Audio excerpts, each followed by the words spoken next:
All right, what's up, guys? Let's give it a minute. Make sure we're live on the YouTubes. Always takes a couple seconds. It says excellent connection. That's good news. All right, cool. We're live. What's up, guys? What's up, Leanne? Welcome back. I always appreciate you coming in and helping and chatting, stuff like that. So I'm excited because I made a few improvements. Or at least I think they're improvements to the stream. One is the video quality should be higher resolution. Let me know if it is. It was lower resolution before because something didn't occur to me. I was trying to fiddle with where the camera is, because on the right it says the music hole and I have chat stuff, and I couldn't get the video to look the way I wanted it to. But then I realized, I can just put the cameras, the camera video in the background layer, and then move it around like this. Before, what happened was I decreased the resolution so it would fit into the rectangle it is now, which was a stupid idea. But that's what I did the last 2 weeks, and now I fixed it. So thank goodness for that. And then also, what else did I do? So I had this little epiphany. So last week I would bring up the lyrics window, right, like this. I had to do it on the right this time because of the specific website. But so I would look like this, and it was okay. I'm cut off a little bit. But then I was like, wait a minute. I'm so stupid. Why don't I just do this and move my camera over to the left or to the right? Isn't it amazing when you think of these little things that in hindsight you're like, oh my god, I'm so stupid for not even realizing this. But now, so now I fixed a couple things. What's up, Brad? How you doing, man? Brad, by the way, and Leanne, I posted a poll just now about potentially doing the stream 1 or 2 hours earlier. Because I know it's 3 a.m. for you, Brad, and I want you to come hang out. I appreciate you hanging out, and I also appreciate the playlist. I already sent you a message about that, but I enjoyed going through the playlist. There was a lot of pop punk music, which I don't really get into usually, so that was new for me in general. So I really like that. Hope you're doing well too, Brad. Leanne says, oh my god, you could have done that the whole time. I know.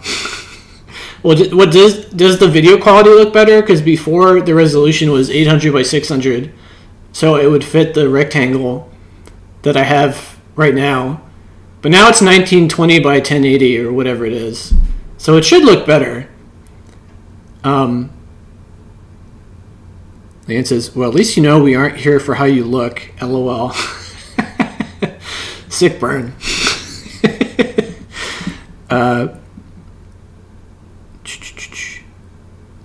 Anyways, so before I get into it, I got my energy drink, and I'm going to bless you guys with the greatest sound in the universe. Are you ready? Here it is. I'm not even joking. That's literally my favorite sound of all the sounds, is opening a can of soda. Anyways, Brad says, it's like you're in the room. So it looks better from last week? I mean, it should look better. It should be higher resolution is how it should work, but I always got to double check.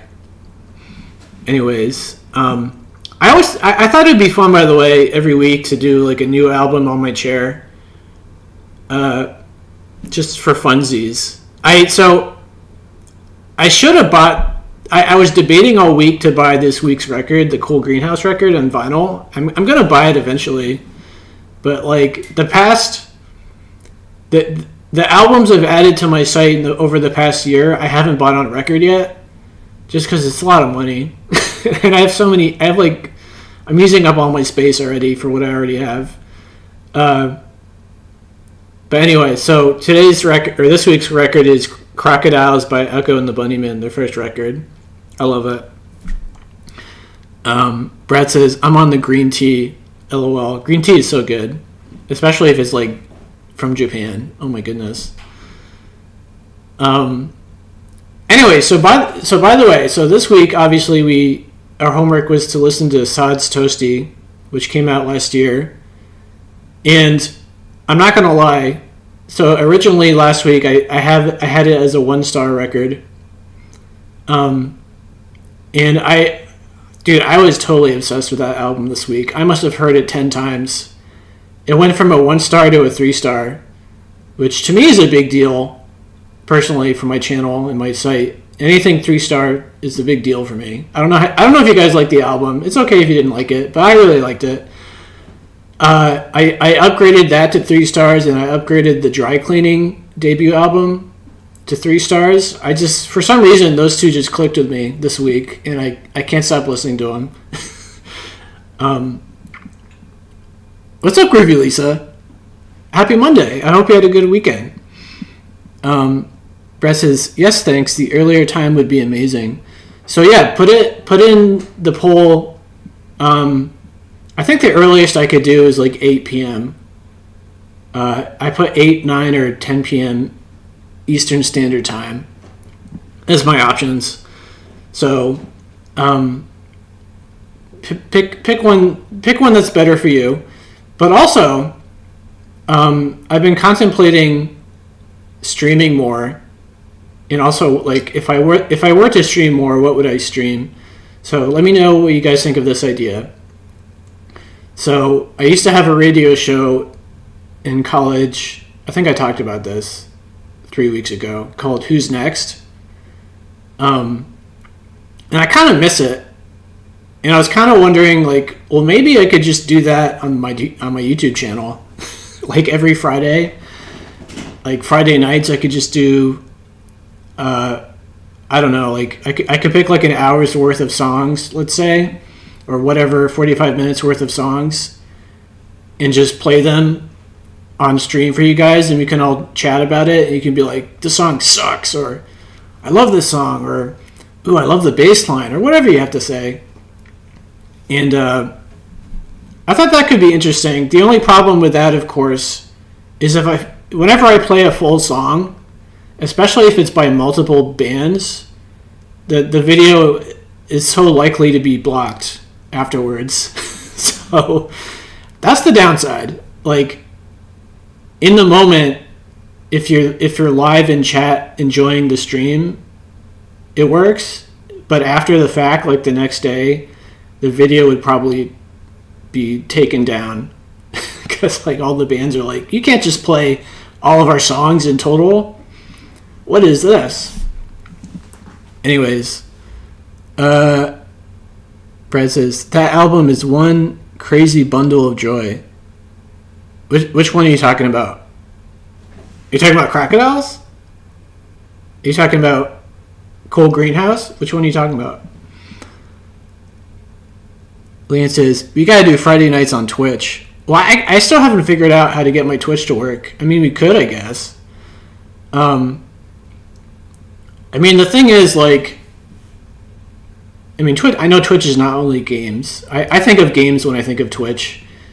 Playing games and streaming is such an easy thing to do, in the sense that, like, it's an easy way to occupy everyone's time. Like, you're watching me play, I'm commenting on me playing, right? It's a nice time filler. Whereas what I'm doing right now, I mean, we're not going into the album yet, but like what I'm doing right now is me essentially filling time with hopefully interesting or entertaining whatever. What's up, Carlos? I don't think I've seen you in chat at Music Monday. How you doing? Where are you from, Carlos? Carlos says, hey, Cole. Nice to be here. First time on a live broadcast of yours. I appreciate you joining. This is like the intro section, by the way.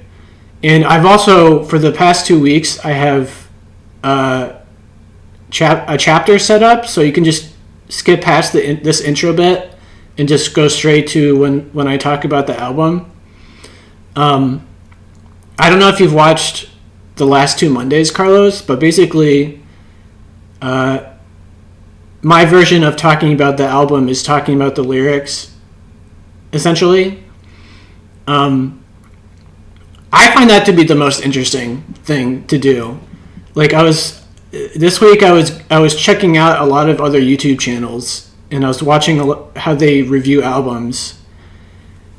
And I know this is just me, but like I didn't understand the point of it, because there's like, on this album, Sam's emotional range has gone through the roof, and the jazz funk guitar playing adds this element of intrigue, and like things like that. Where like, to me, I'm listening to this guy and I'm like, it just sounds like filler information. Like, what am I learning? Like, I don't know what I'm learning here.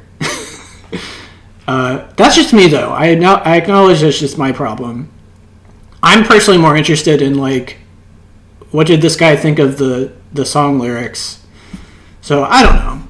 That's what I'm doing. So, people seem to like it. Anyways. Brad says, cool greenhouse, in reference to... Brad said, that album is one crazy bundle of joy, in reference to the cool greenhouse. So that album, by the way, is now my favorite record of 2022. It was previously the Big Thief album. The one that has the ridiculous title, Dragon, New Warm Mountain, I Believe in You. Like, okay. Okay, guys, nice title. Great album, weird title, but okay. So Sod's Toastie is my favorite record of last year, hands down. I'm obsessed with these guys.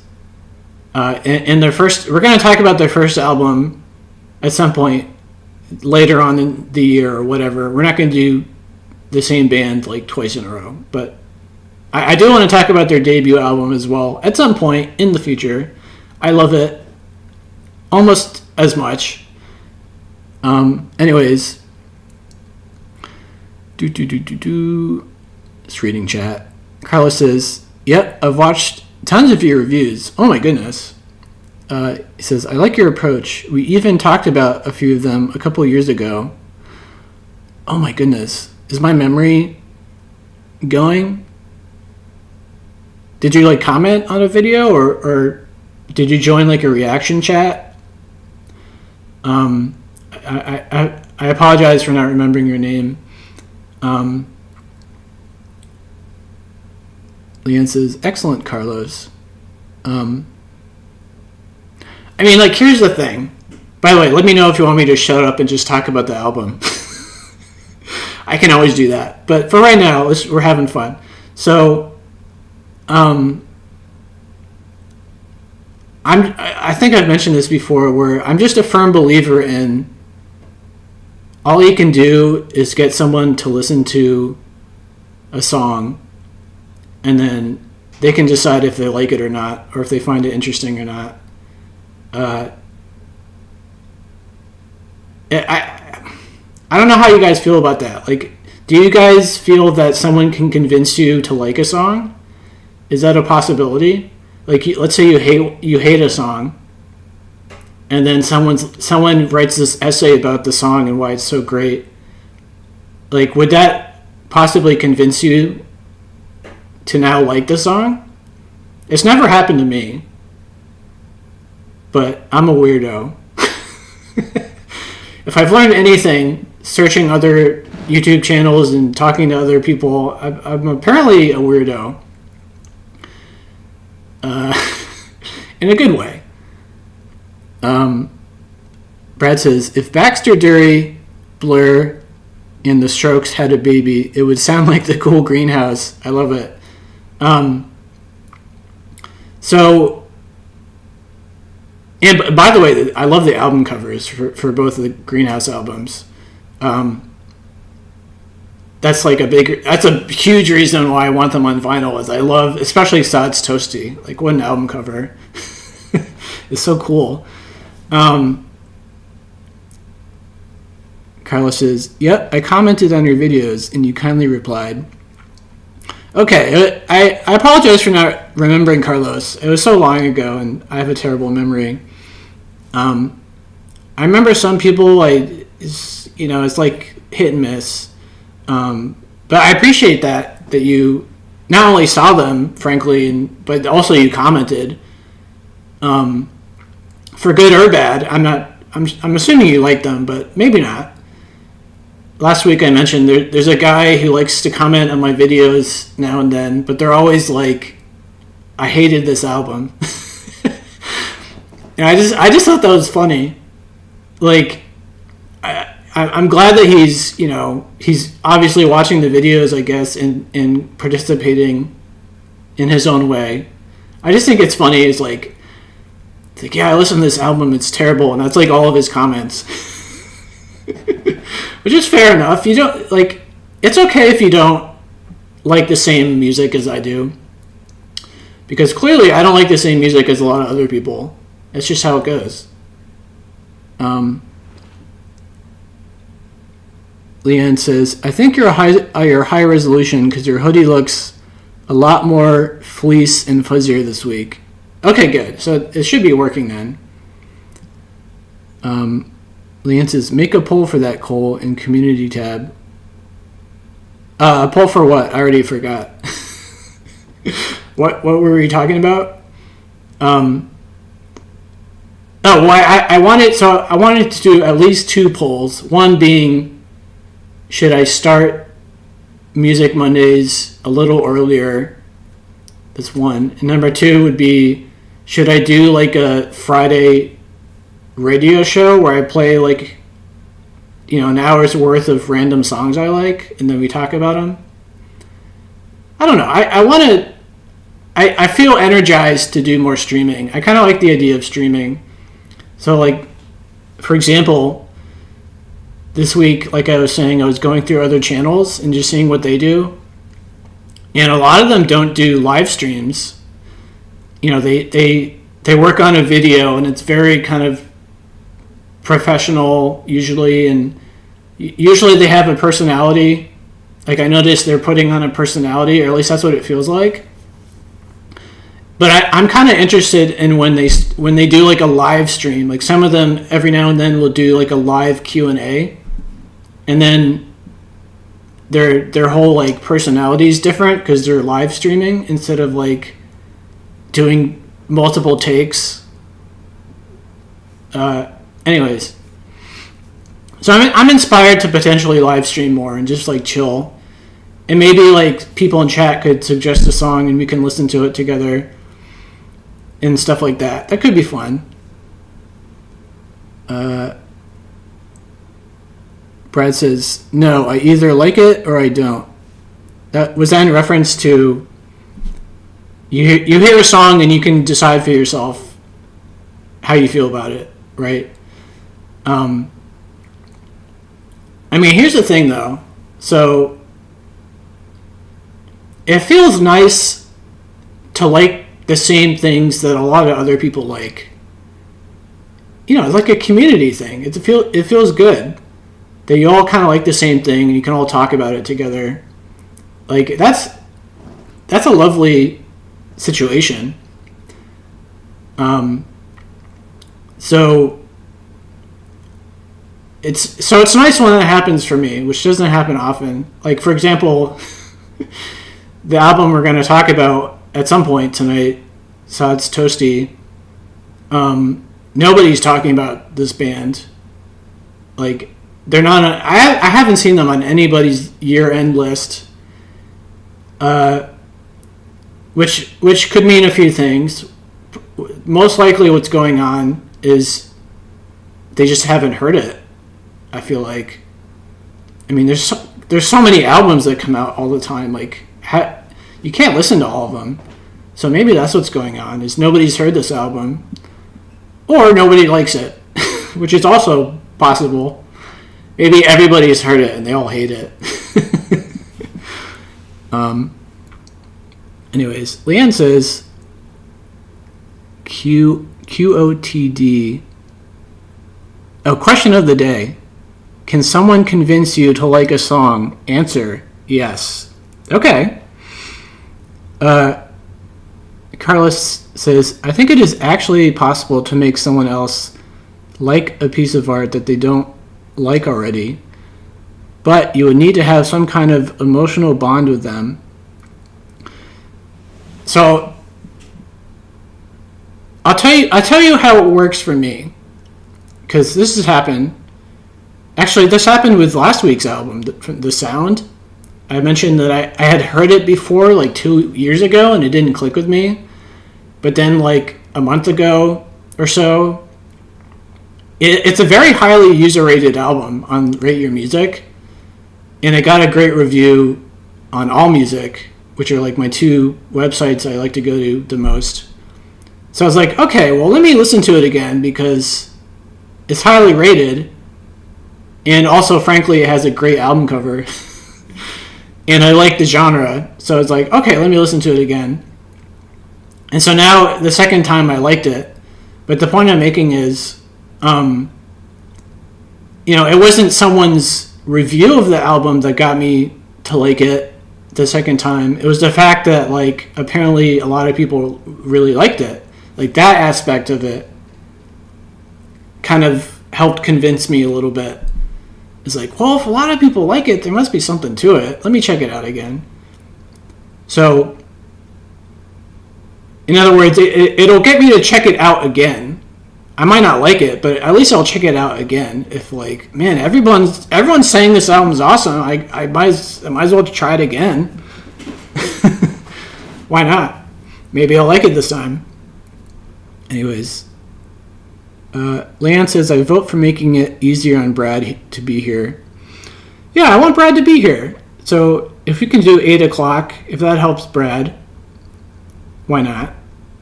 I'm down to do that. Brad says, I like the Friday radio show format. Yeah, so we could try that this Friday. Maybe I'll call it Who's Next Fridays or something.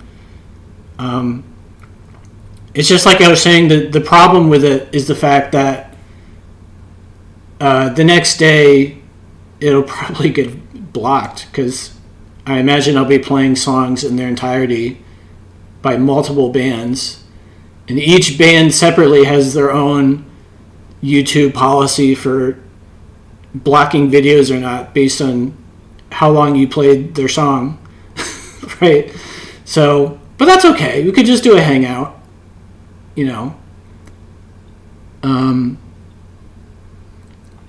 Leanne says, I only found one interview for them for The Cool Greenhouse. Brad says, I agree. I just think people guide you in a direction you may not have known or related as quickly. Yeah, I mean, by the way, like, one of my fears is overlooking an album. Like for instance, let's take this album. Nobody's talking about this album, as far as I can tell. So, a fear of mine would be hearing this album, and for some reason it didn't click with me, right? And then the fear would be that because nobody's talking about this album, I'll never revisit it. So I'll essentially never have a second chance at it. Because the second chances I give are to albums that apparently a lot of people like and are talking about. Right? Otherwise, if no one's talking about an album, it's just some random album, I've essentially got one chance to do it justice. Which, by the way, speaking of reaction videos that I used to do, I realized a big reason I don't want to do reaction videos for, I don't want to react to a brand new album that I had never heard before, because it taints my ability to do it justice. I've realized. Having done it in 2021, I realized it actually tainted my ability to critique the album the way I wanted, or the way it should have been done. Because several of the albums I reacted to that I didn't like at first, I actually really like now. So that didn't work out. That didn't hold up. Leanne says, I go into songs liking it already. Usually works. What do you mean? Or is that a joke? I can't tell if that's a joke. Hey, what's up, Psycho? Welcome to Music Monday. I hope you had a good weekend. We're in the intro section before we're talking about Sod's Toastie by the Cool Greenhouse. Brad says, thank you. 8 would mean I can participate in the whole stream, as the last couple of weeks I've woken up feeling like I've been on crack. LOL. Anyway, okay, so let's talk about the album. So, so first of all, did you listen to it? It's okay if you didn't, no pressure. I'm trying to make this like a no pressure thing. Ideally, you've got one album to listen to for the whole week, so hopefully that's like not too much. But if you didn't get to it or whatever, that's okay. Come and chat, come and hang out. But if you did listen to it, what did you think about it? Did you hate it? Was it okay? Was there a song that like really stood out to you? Whatever you think. And then,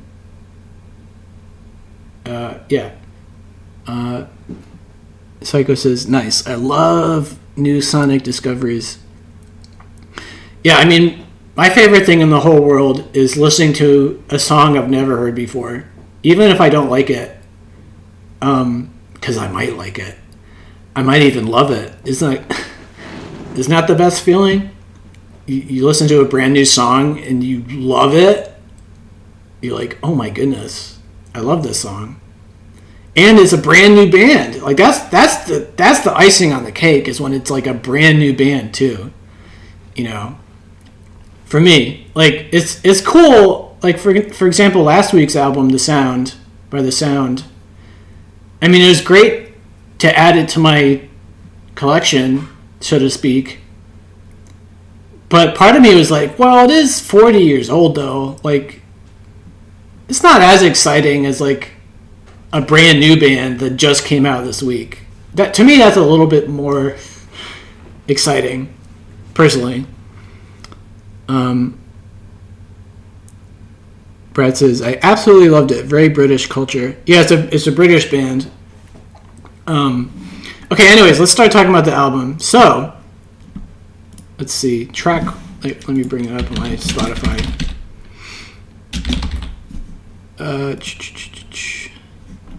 Alright, there's 9 tracks. We'll get through a few of them, as we do. And then later on, we're not going to get to every song, but the songs we don't get to, we could always do in the future on some other stream. But anyway, so track 1 is called Musicians.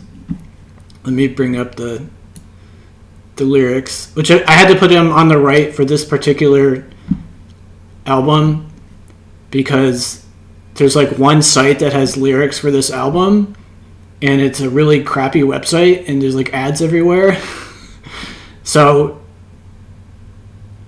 the last 2 weeks I was able to make the lyrics look bigger on the stream, on the video, but I can't with this album because of the way this website works and their ads on the site. So this is as big as I can make them. It's kind of a bummer. But anyways, see, check this out. I can just move my video over. Wait, hold on. There we go. So now I'm not hiding behind the lyrics like I was the last 2 weeks. Leanne says, when I first heard Musicians, before the vocals kicked in, I got scared and I ran away. What? No, did you?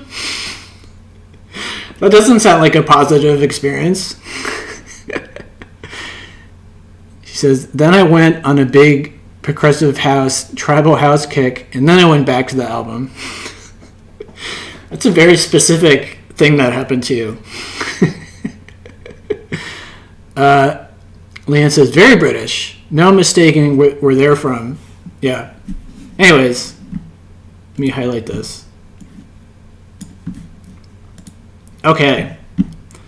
So, let's read it. Leanne says, LOL, I was scared.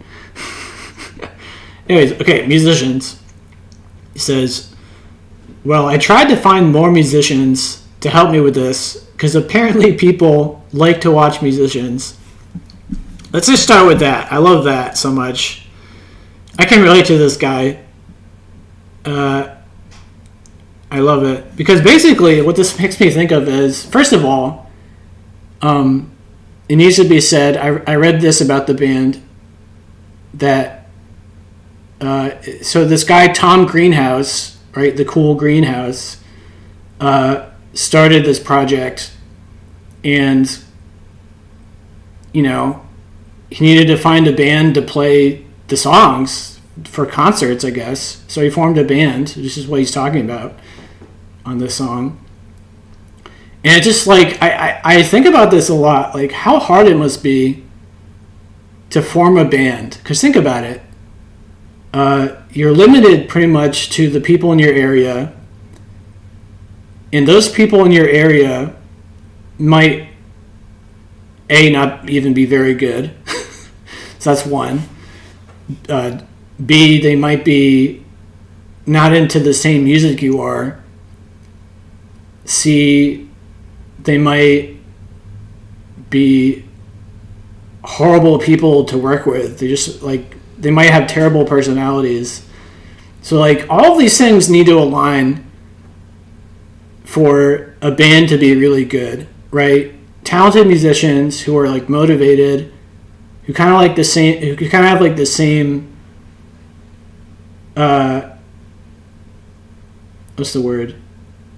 Who are on the same wavelength musically, and who aren't, like, infuriating to work with, or, you know, people, like, even just to show up to practice, as he's about to talk about in this song, actually, which we'll get to. But anyway, so I was thinking about that, and I like how he says, because apparently people like to watch musicians. So I relate to that line so well, because I never go to concerts. I went to a few last year, but only because a friend really wanted me to go to them with her. I was like, okay. But I never go to concerts. And one of the reasons why I never go to concerts, there's a few reasons. One is the concert hall near me has terrible acoustics. So even though I like the bands, they just don't sound very good. So that's A. B is that I'm so fixated on how when I fall in love with the song, I listen to it on Spotify, and I have this, like, idea in my head of how the song is supposed to be and why I like it. And usually when I see a band in concert, the song doesn't sound the same. Like, let's say the singer might sing the melody in a different way and it's not as interesting. Like, all these things could be different that just, like, annoy me personally. But the reality is, most people are not like me. Most people like to go out to concerts and see bands and hang out and have a good time. Whereas I like to just sit at home with my headphones on and listen to my favorite albums, right? And I feel like Tom Greenhouse, he's probably like me. He probably just likes to sit at home, you know, in a lonely kind of way and just listen to his favorite albums on his headphones. But the fact is, there's a few facts here. Fact one is, especially in this day and age, if you want to be successful as a musician, you've got to go touring, right? So this was like a solo project for him. But now he's got to get a band together so he can go touring, so he can gain a following, so he can sell albums or whatever and get paid to do what he's doing, right? Or maybe that's the that's maybe all of that is just A. Everything is just A. So A, or number one, is it sounds like he's kind of a loner, maybe. Like he likes to stay inside, and the idea of like playing in a concert doesn't really appeal to him, but he knows he has to do it because that's what people, they pay you to see you play in a concert. Like, that's money that you're throwing away because you don't want to play in concerts. Let's see what Chad has to say. Leanne says, musicians sounds like a musical traffic jam. I know, right? It's such a weird song. I love it, though. Leanne says, I love your video now. You are on the left. The window's on the right. I know, doesn't it look so much better? I wish I could go back in time and change the last 2 weeks' videos. Because now they're just going to, like, irk me in retrospect. She says, keep the setup if you can. It'll be easy to keep it. Psycho says, yes, I'll agree on a good venue can enhance the concert experience. I've been to a handful of shows where the sound killed the vibe. Yeah, like for instance, one of the bands I saw last year was Courtney Barnett, who I love. And it was just like, the sound was so bad. And she played, like, pretty much every song she played was were songs I liked by her. And it just sounded so bad. I had a hard time really getting into it. And it might sound weird because obviously I apparently spend most of my time researching music and doing this music project and channel. But I don't think I've ever been to a concert and honestly enjoyed myself. Most of the times. I kind of enjoyed Beach House, who I saw last year, but that was mostly because the bass drum in the concert venue was like really loud, where usually when I'm listening to them on my headphones, the bass drum is like not really there. So during the concert, the bass drum was like really in your face loud, and it was awesome. But other than that, I was like, I left the concert with my friend, and I was like, yeah, it was fun. It's all right. I wasn't like, oh man, I'm jazzed up. I'm feeling good. I was like, eh. So I'm kind of weird. But anyway, Leanne's quoting part of the song. Brad says, it's a good setup. Psycho says, yes, definitely the music machine model is way different than what it was 20 years ago. Oh, I see what you're saying. Oh, you just reminded me. So yeah, so the two things our Tom Greenhouse character has to do is either be really good at social media, which he's apparently not, because nobody knows who this band is. So he sucks at that, apparently. And so he's either got to be a social media god, or he's got to play a lot of concerts and gain like a cult following that turns into something bigger. So that's what's going on in the first sentence of this of this song. We barely touched on already. A lot to think about. Psycho says, I've seen here in Northwest, is that Arkansas? In southern Missouri? A new trend for more private house shows. It's an interesting angle. So here's a little tangent on electronic music. So I went to Europe once when I was 18 with my brother for a few weeks. And the one thing I remember in particular was my brother liked to go to clubs. I don't really go to clubs, but he's like constantly trying to get me to go to clubs with him in Europe. And I was like, okay. And every club in Europe was playing like jungle drum and bass music, and it was awesome. It was like house or jungle drum and bass music at every single club we went to. And I was like, oh man, I could get into this. Okay, I'm into it. But then when I moved back to the States and I went to college and I went to a couple clubs with like girls I was interested in, they were playing, I think they were playing rap music. And this is even back in 2005. I think they were playing like 50 Cent or something. I don't know. Which is like, I like it, but I like the jungle drum and bass Europe thing a lot more. Which nobody apparently would ever do in the U.S., at least not where I live. Anyways.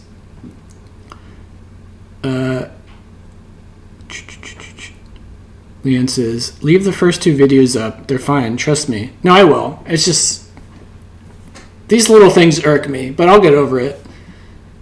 Leanne says, loving music doesn't mean you love concerts. Yeah, I mean, I agree with that, but I also feel a little weird that I don't love concerts, considering how much music I listen to. It's just a weird feeling. I mean, it doesn't matter. Psycho says, that can definitely be true, Leanne. Lisa says, yeah, but Ticketmaster and Live Nation suck. The service fees kill things. I know, dude. Oh my god, the service fees. They make so much money. Brad says, I love Lindsey Buckingham at the London Palladium 4 or 5 months ago. Great acoustics. And he went berserk on the solos. I mean, speaking about acoustics, I mean, there's several live albums I have that sound amazing. At least, like, the recordings of them sound, like, crystal clear and amazing. And I'm assuming that's how they sounded live at the time. Maybe not, but that's like the benchmark in my head, in the back of my head, is like, oh man, why couldn't Courtney Barnett sound as good as, you know, like these live recordings? Darn it. Leanne says, the opening of Musicians is still jarring. I might run away. Don't run away. No, stick around. Oh, by the way, let's talk about the uneasy feeling that you got from Musicians, track 1. Because you just got me thinking about it.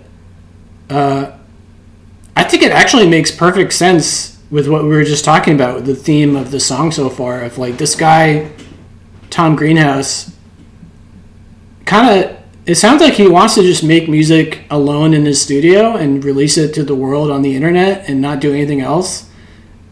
But he's got to form a band because that's what people want to see. And so he's got this uneasy feeling of like, probably part of it's even like stage fright, where he's like, man, I don't want to have to like play in concerts all the time. You know, he's got this uneasy feeling, which is kind of what the music itself sounds like. It's like this uneasy feeling. Anyways, Brett says, it was one of the best concerts he's ever been to. Oh my goodness.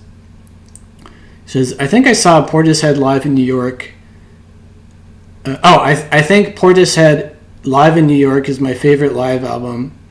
Yeah, that was on your playlist you sent me. That was so good.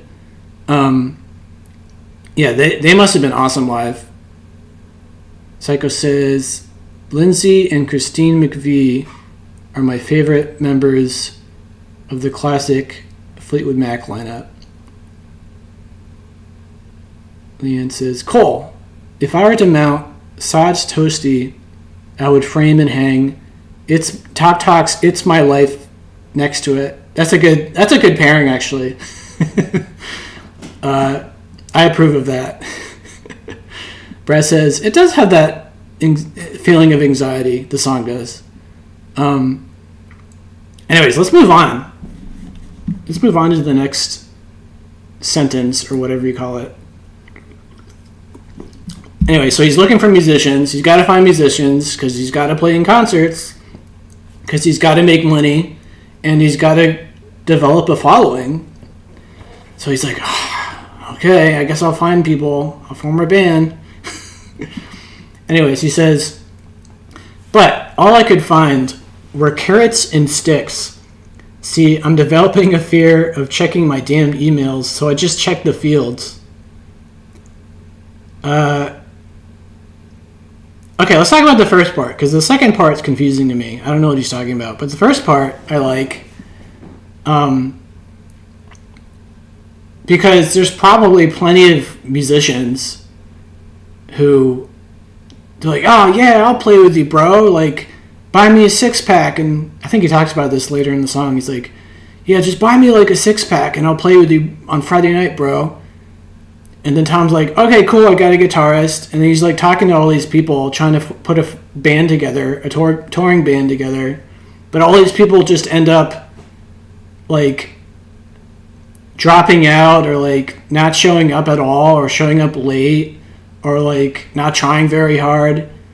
And so I can relate to this as a perfectionist of sorts, where having to rely on other people to do as good of a job as you want them to must be like extremely frustrating, especially if it sounds like he's having a really hard time finding people who care as much as he does, right? He's just finding carrots and sticks. You know, I don't play musicians, I'm not in a band, but I can imagine how annoying it must be, especially if you're really sure of yourself and you think you've got a good thing going, but you have to put a band together, you got to tour, right? You're not a social media god, so you got to tour, and the musicians in your area are just like not the best. Let's put it that way. Apparently they're not the best. They're not so great. So he's struggling. But the second part, what do you guys think he means by this? I don't really understand. He says, I'm developing a fear of checking my damned emails, so I just check the fields. Is the fields like a British thing? I'm assuming that, like, maybe one of the fears he has is, let's say, like, he's got a lineup for his Friday night show, but probably what he means by, like, checking his emails is, like, 2 hours before the show, he gets some email from this guy who was supposed to play guitar in the concert. He's like, oh, bro, sorry, bro, I can't make it, like, and then, you know, whatever excuse he makes up. So, like, he's developing this fear of checking his emails because they're probably filled with people who are, like, dropping out of his band all over the place.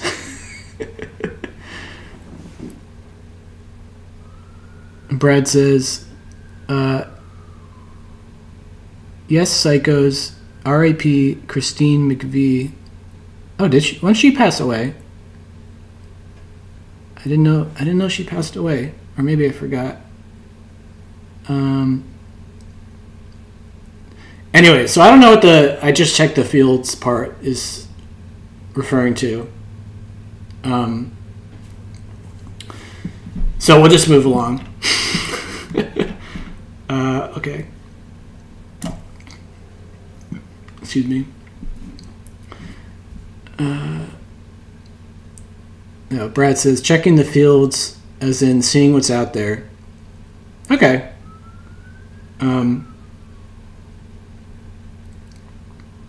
That makes sense. So maybe he's like, I don't know if there's like a website that's like a LinkedIn or whatever for like potential bandmates, where like people put up their profile and like, this is what I play and this is the kind of music I'm into, and you know, I'm available these nights or whatever. Maybe there's probably a website like that, right, to find bandmates? I don't know. Anyways, verse 2. He says, but when that failed, I said I'd get a good haircut so I'd be more interesting for you to look at. Oh, man. So, I really identify with this guy, at least what he's saying, because he's like, it's like, what do I have to do to get people to find me interesting? Like, I thought I was a good songwriter. I thought I had a good ear for hooks and melodies, which I think he does. He's like, why can't I get people to be interested in my fucking band? Right? Maybe if I got like a really cool haircut, like the guy from A Flock of Seagulls, people would be like, oh, who's that guy? You know, now they're interested because this guy has this like super arty look about him, and he's like, ooh, he looks mysterious and artsy. I want to know what he's up to. And it's like almost like a cheat code. Maybe he's thinking about it as like, this is me cheating to gain attention. I mean, I guess you could look at it as like, this is a cheat to gain attention. Like, make yourself look weird and artsy so that people can't help but notice you. Or maybe that's just what you do. That's just part of it. You're supposed to put on a show. You're supposed to look a certain way. I mean, that's also valid, I would say. Is,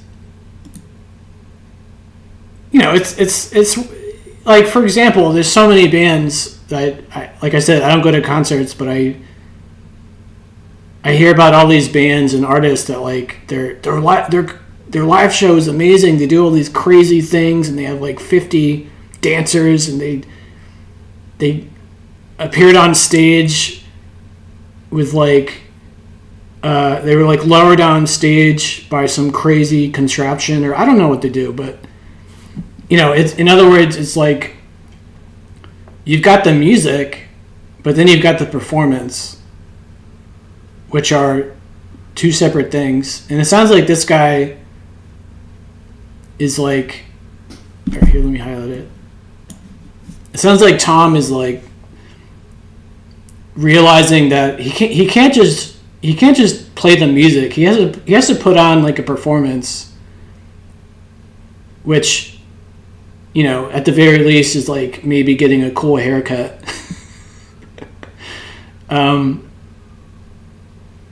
I think that's probably just what you have to do. Like, there's just certain things you got to do if you want to try to stand out. But he's probably kind of annoyed by that. He's like, damn it, I don't want to have to get a weird haircut. I just want to play my music, and I want people to hear the music and be like, oh, that's cool. And I don't want to have to put on this like crazy show.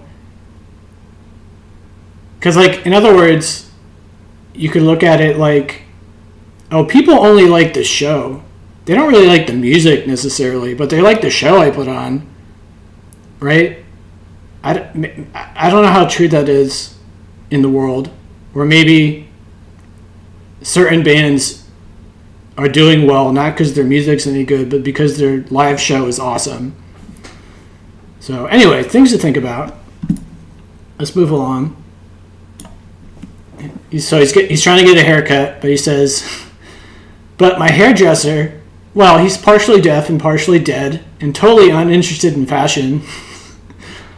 Although he has reinvented communism all by himself, and he sent me to sleep with his garbled Das Kapital. I don't know what that's a reference to. But I actually like this part. He's talking about his hairdresser is like, he sounds like a very conservative guy who has no interest in weird male haircuts for musicians, right? He's trying to find band members, and he can't find people who show up on time or at all. He can't find people who probably are in the same wavelength as him. Now he's trying to get a cool haircut, but the town he lives in, like none of the barbers or hairdressers in his town have any sense of style. They're just like, they're probably just, all they know how to do is like the straightforward men's haircut, right? So he's just like, he can't win. He's trying to put a competent band together, but he can't find anybody.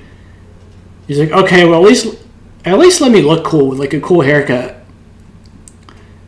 but he can't find anybody with any style to cut his hair in a cool way. So he just can't win, man.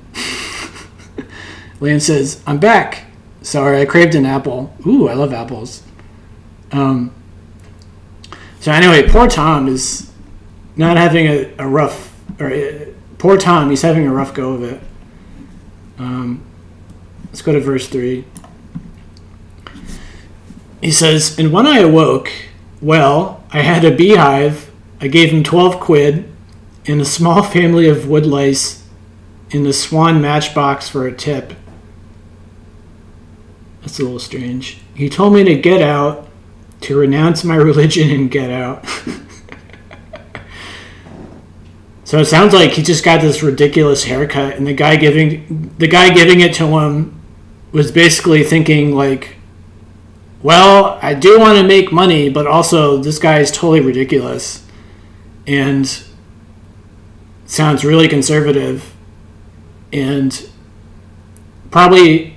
he probably thinks Tommy's like gay or something, and it sounds like maybe even the barber is like anti-gay, and he's just like, he's not having a good experience here with this hairdresser or barber or whatever you call him, stylist.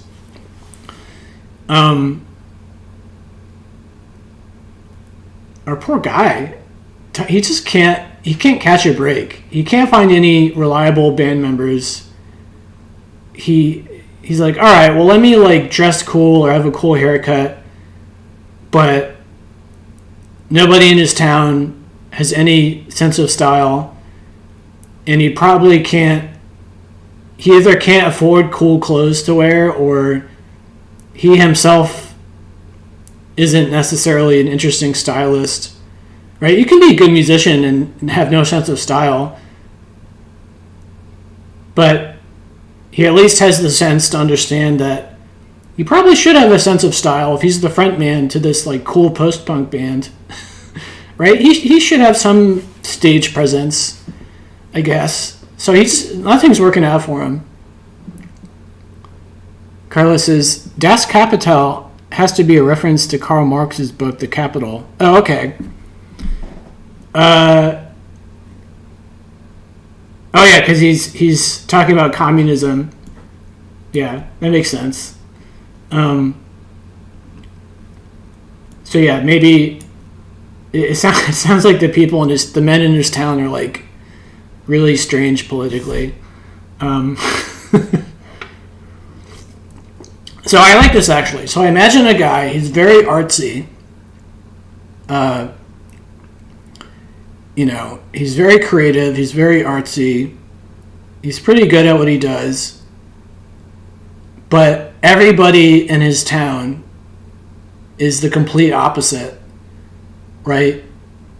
Nobody's reliable, but also nobody has, like, any sense of art style at all. Like, he lives in... It sounds like the town he lives in is horrible for what he's trying to do. And he probably needs to move away to, like, some cool, hip part of Britain and find other cool, hip people. But he probably doesn't have enough money to do that. So he's stuck in this boring town where like, everyone's a communist or whatever, and he just can't relate to anybody. Anyways, let's move on. This is a long song. How long is this song? Jeez. It's almost over.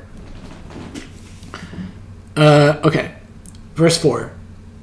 And then later, when I next saw him, while he was crying down in the King's Head, which is a bar, I guess, he had his head in his hands.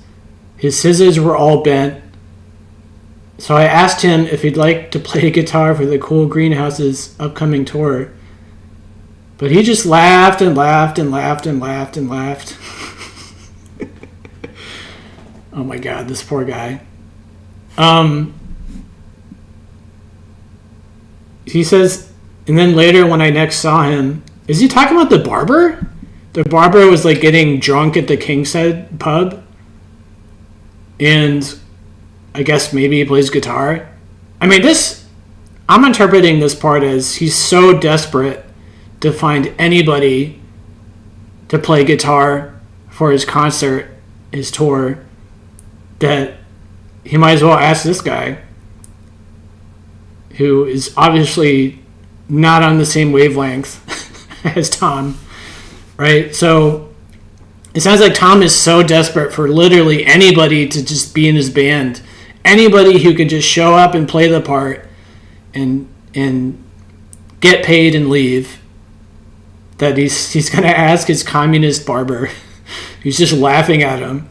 Like, this guy obviously is not a fan of Tom. He's just laughing at him. This poor guy. Oh my goodness. That was pretty self-explanatory. All right, the last verse. You guys can see this, right? Yeah. Okay, 1 second. All right, he says, up next, I saw a kid. While he was kicking strangers in the shins in a rhythmical way, like some sort of gabber aficionado, and he agreed to play the drums for me if I bought him a bottle of Absolute vodka and a 10-pack of Marlboro Reds. So that's what I did, and then I never saw him ever again, right?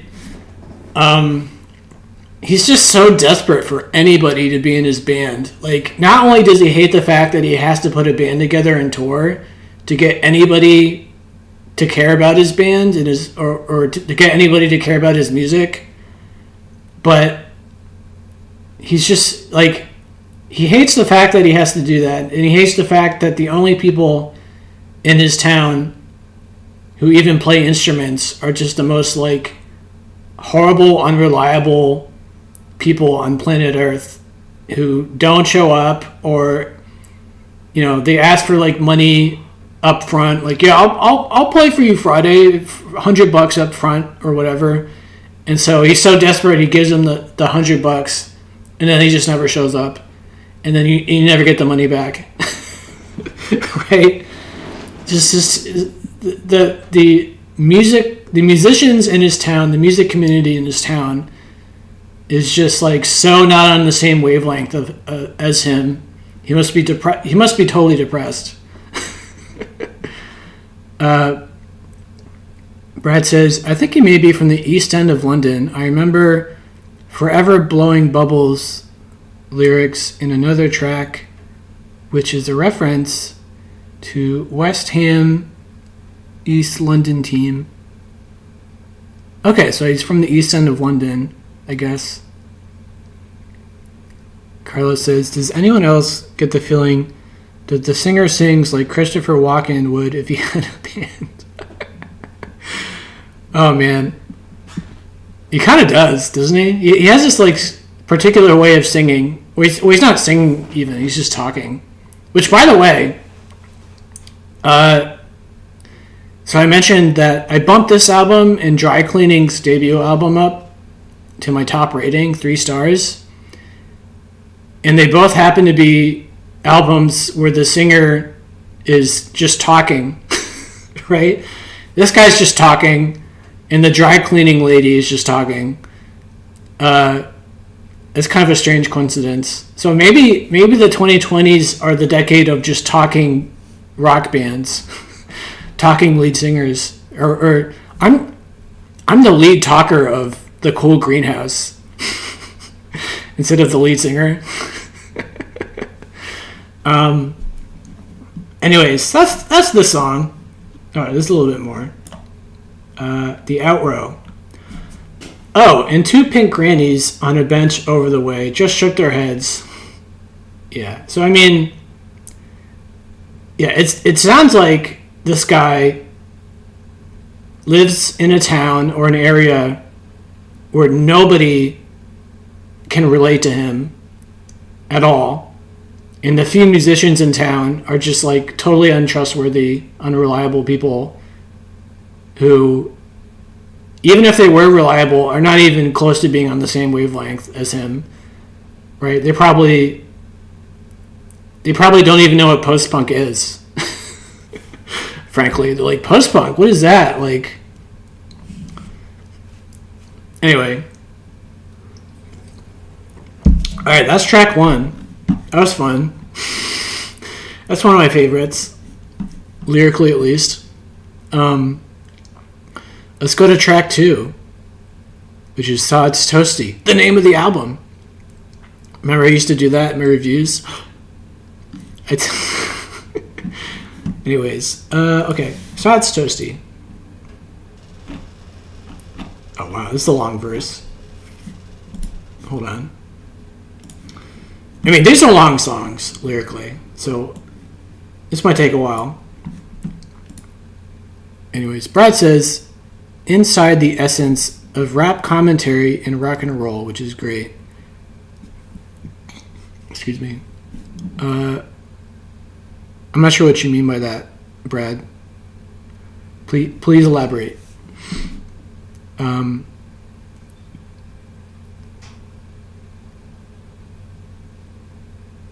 Although you've got me thinking, rap and rock and roll. I know a lot of people, usually older people, who dismiss rap because for some reason, they think rap sounds easy. Like rapping is easy. Like anybody could do that. I'm like, dude, let me see you rap as well as Tupac, or even Eminem.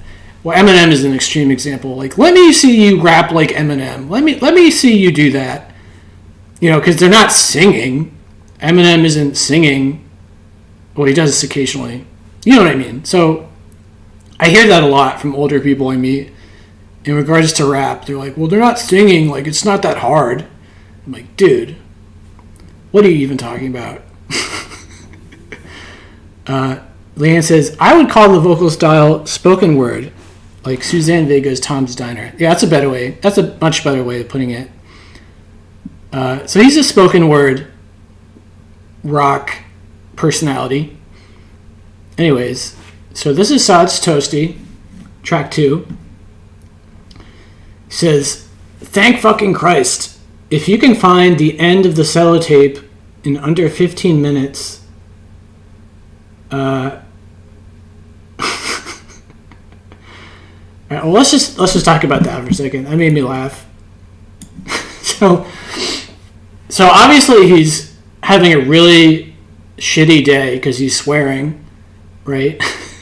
He's swearing at the fact that his day is so bad that he's like fiddling around with the sellotape and he can't even find the end of it, right? This happens to me sometimes where, like, let's say I'm trying to find the end of the toilet paper roll and I just can't find it. And I'm like, dude, today sucks. Like, nothing's going right. I can't even find the end of the toilet paper roll or the sellotape, right? He's just so, like, his day is so not going well that he can't even do something simple as finding the end of his sellotape. Oh my goodness. That's hilarious. And he says, I remember last time I did this, I was only 5 or 6, and now I realize everything's been going downhill ever since.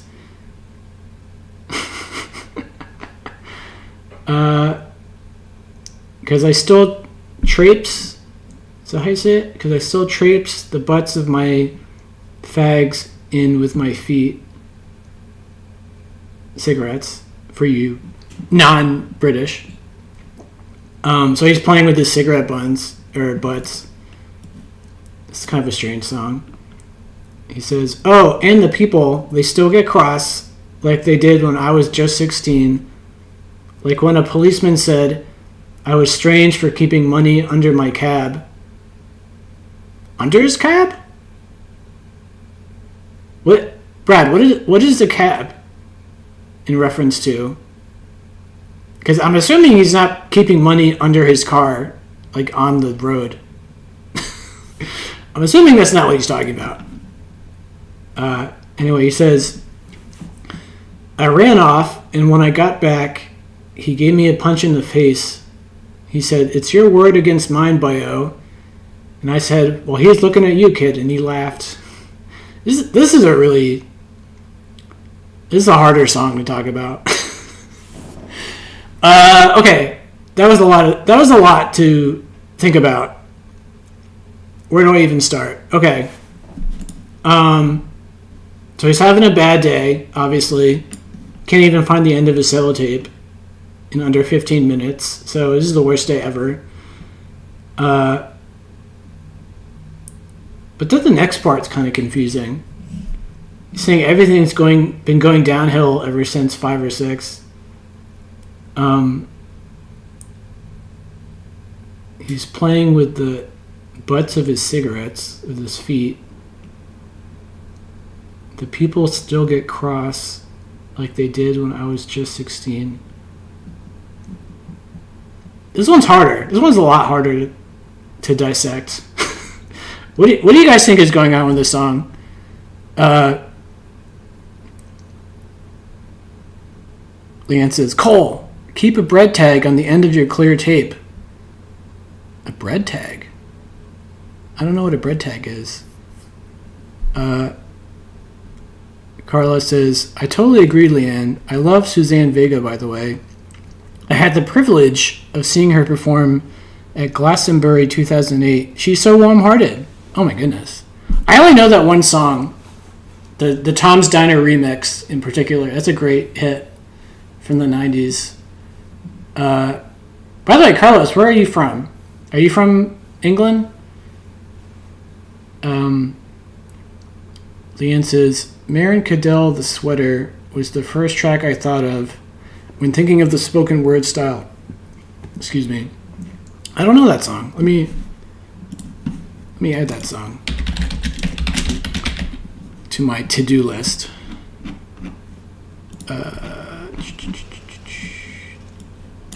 Okay. Brad says, I'm not sure. I only know it as the American term for a taxi. Or you mean a British term for taxis, right? Or do you call them cabs, right? Or do you call them taxis? I say either one interchangeably. Carla says, I'm from Chile. Ooh, very cool. I've never been there. But he's lived in the UK for 5 years. Oh, okay. Very cool.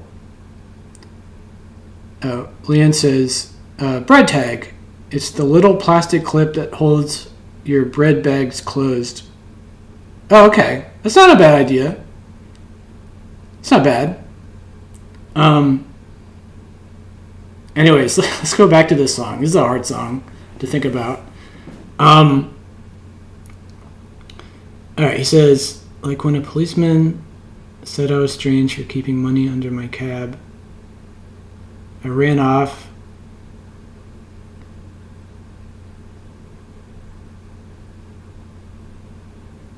It sounds like he had an encounter with the police and he lied to the police and then he ran away. Like, it sounds like he was committing a crime maybe and got caught and the police just punched him or something and said it's your word against mine. Dude, I don't know what's going on in this song. I'm not gonna lie. This one's difficult, man. Brad says we call them taxis, never cabs. Okay, that makes sense actually. Leanne says, what do you call a car boot?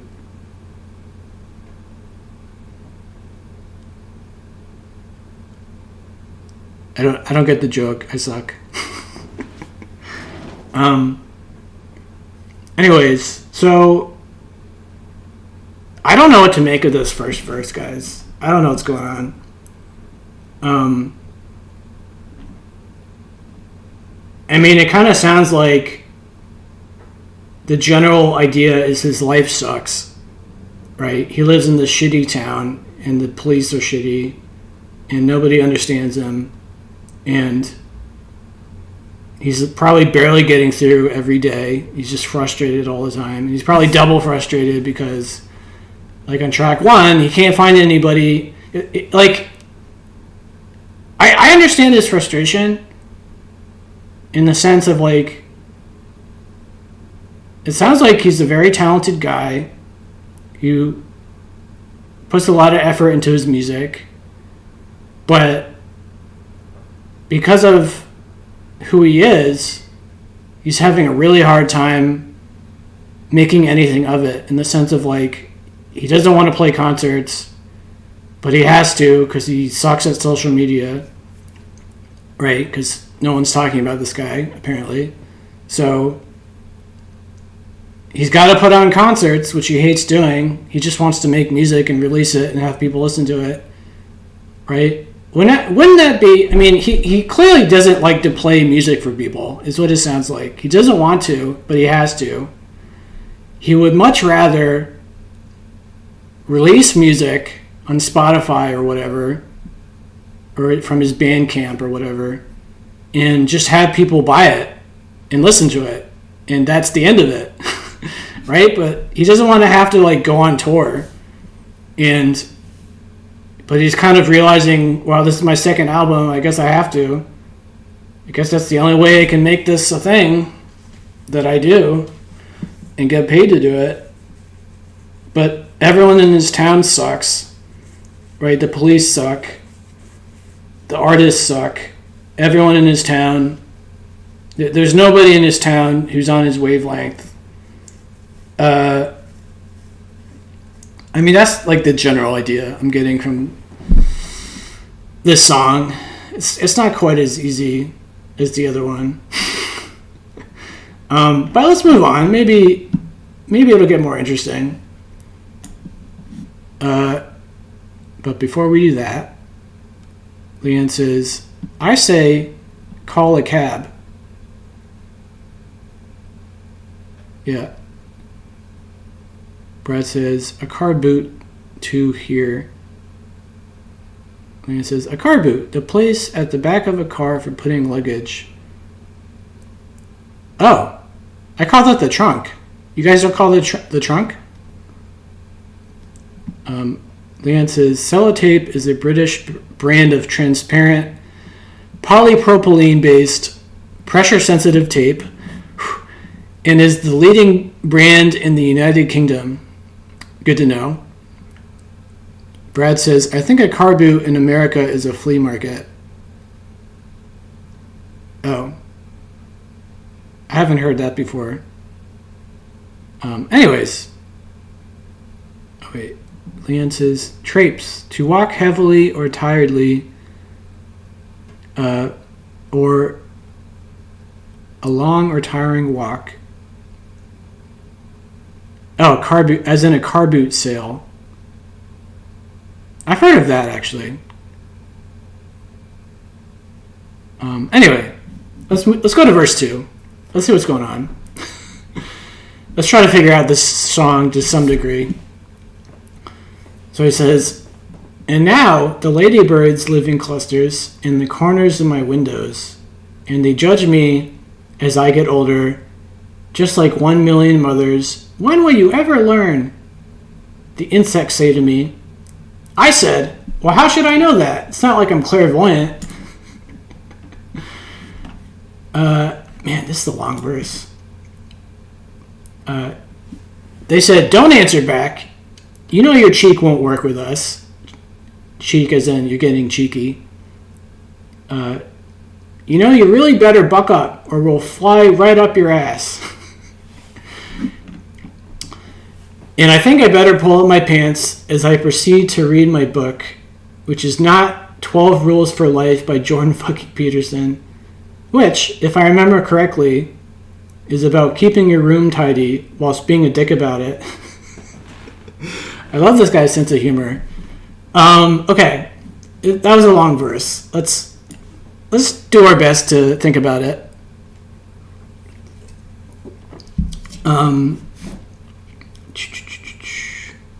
So this part in particular, the ladybirds judging him as he gets older, just like 1,000,000 mothers. When will you ever learn? I mean, what that makes me think of is kind of another way of viewing what's going on with him from an outsider's perspective, right? Because obviously, my theory was that he doesn't want to have to go on tour. He doesn't want to have to be a social media god, but he wants to be a musician, and I imagine he wants to be successful at it, making money, possibly famous even. But the reality is, as these 1 million mothers tell him, okay, well, if that's what you want, you got to do certain things. When will you ever learn? You want to be a famous, successful musician? Well, you've got to get a band together. You've got to tour a lot. You've got to, learn social media. You've got to do interviews, probably. You've got to promote yourself. However you got to promote yourself these days. You've got to do the hard work, in other words. Right? When will you ever learn, they say. It's not enough, in other words, it's not enough to be really good at something sometimes. I mean, depending on what it is. Especially if you're in this guy's shoes, in this day and age, where anybody can record anything and release it to like Bandcamp or whatever. Right? Anybody can just upload a song or an album, and that's great, except, okay, how do you get anybody to listen to it? That's where the hard work comes in. I mean, there's obviously making a song is hard work, or supposed to be, but then the even harder work is getting anybody to listen to it and care about it. And part of that is developing a community, like a fan base. You've got to be willing to do the hard work. Otherwise, you're just hoping and praying to be extremely lucky that some guy finds you who has a big following and talks about you, and now you're famous and selling tickets or selling albums, right? That kind of thing is just pure luck, basically. Which can happen, but like for 99% of other people, you better be willing to put the hard work in, right? When will you ever learn is the lyric. That's what it makes me think of, is this guy doesn't really, or he's having trouble accepting the fact, he's having trouble accepting what he knows he has to do. It like really annoys him that he's got to do these certain things. And it especially annoys him, by the way, is another take on it. It especially annoys him that it's not as easy as he would like. So, for example, he's like, okay, I got a tour, so I got to get a band together, right? So he knows he's accepted he has to do that. But then the reality is, as we talked about before, that putting a band together that's reliable, and even finding places who will let you play there is like a whole different ball game. Like, you got to put up with these shitty bandmates who show up drunk or not at all, or steal your money. Pay me $50 up front and I'll play for you Friday, and then they never show up. So not only does he have to face the fact that he's got a tour, but now he's got to face the fact that everything that comes with that is a real pain in the butt. And he just hates it all. He probably even starts to think from time to time, like, do I even want to do this? Like, it's such a pain in the ass. Like, why can't I just make music and upload it and people buy it? Right? He's probably having some self-doubt about the whole thing.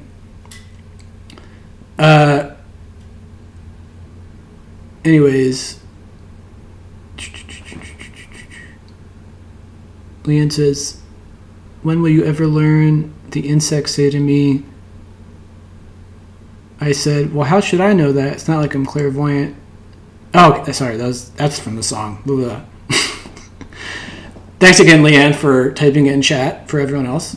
Carla says, the sound of this album reminds me of Block Party, but kind of less neat. Brad says, Block Party is a great band. That first Block Party album was so good. I don't know what was in the water in 2005, but there's, in my opinion, there's a whole bunch of amazing records from 2005 for some reason. Mostly post-punk records. So that's a neat little fun fact. Anyways, so that's what that part means to me. All right, let's read this part again. The insects say to me, I said, well, how should I know that? It's not like I'm clairvoyant. They said, don't answer back. You know your cheek won't work with us.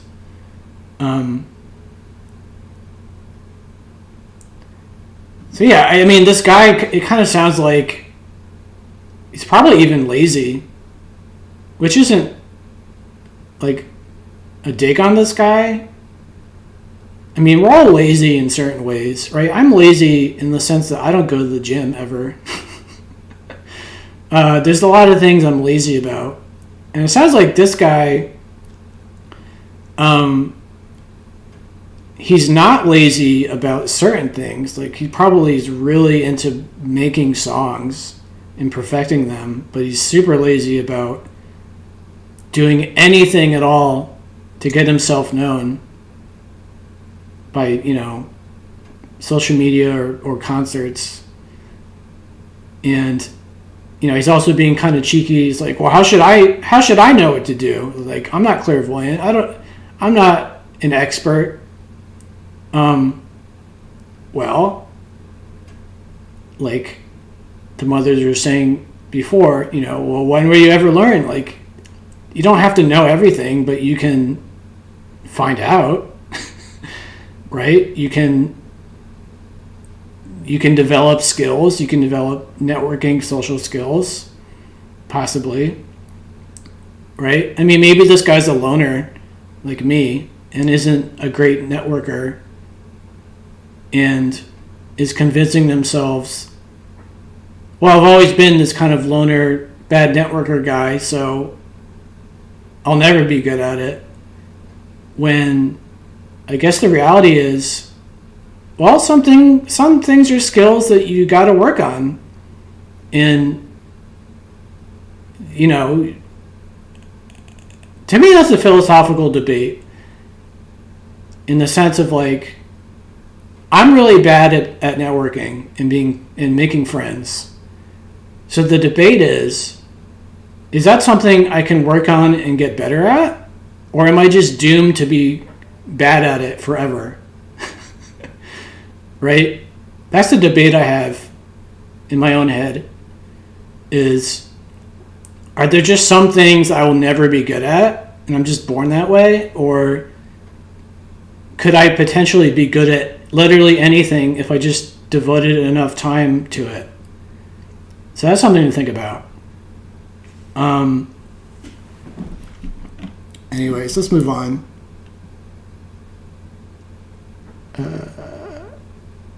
Brad says, I wouldn't be surprised if the Vaccine's first album was 2005. Was it? I thought it was in like 2011. Anyways. Okay. He says, you know, you really better buck up or we'll fly right up your ass. He says, and I think I better pull up my pants, right? Grow up. Take some, excuse me, what's the phrase? Take some initiative. He says, as I proceed to read my book, right, he's reading Jordan Peterson. He's trying to motivate himself. He's kind of cynical. He kind of hates how the world works. I can identify with this guy. I imagine a guy who is very creative, he's very sure of himself, who is having trouble adapting to society. He's kind of a loner, maybe. He's having trouble motivating himself to do all these things that he's not very good at naturally, like networking. So he's reading Jordan Peterson, trying to motivate himself, right? Because Jordan Peterson is kind of notorious for, like, telling men to, pull up their pants essentially and just do it. Like, stop whining about it. Just do it.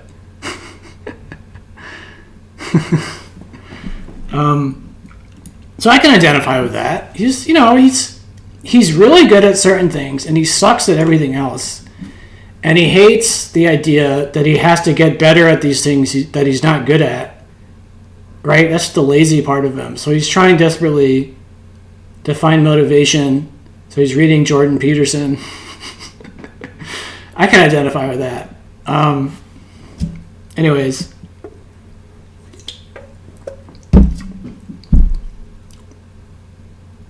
Oh, Carlos.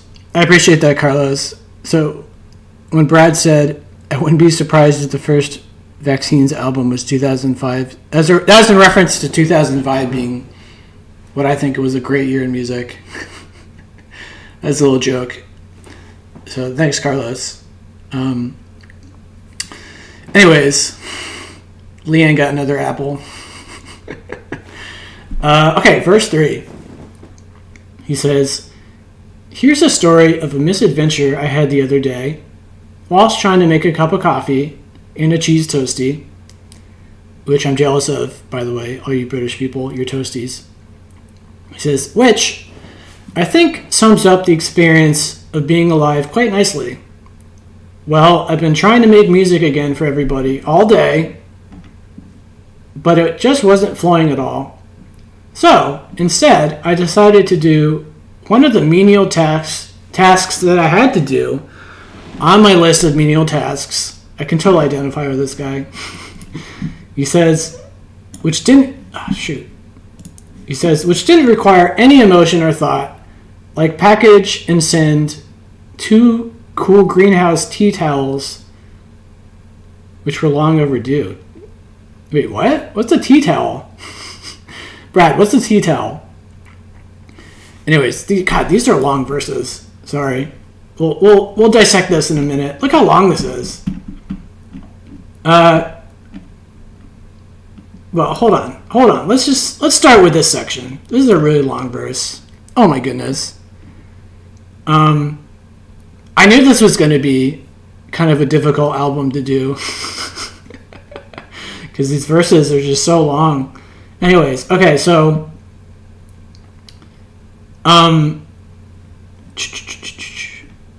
he's frustrated. He says he's trying to make music again for everybody all day, right? Which I can totally imagine this guy saying that. Like, I've been doing this all day.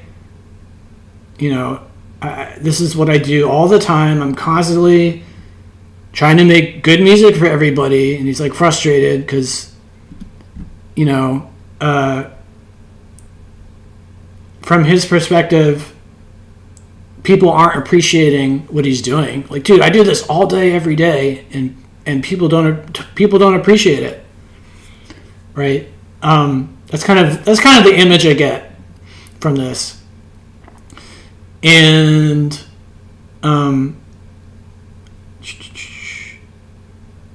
he's having some writer's block. He says, but it just wasn't flowing at all. So he's gonna take a break, do some menial tasks that he has to do, which require no thought. I can identify with that. Cleaning your room, which I got to do.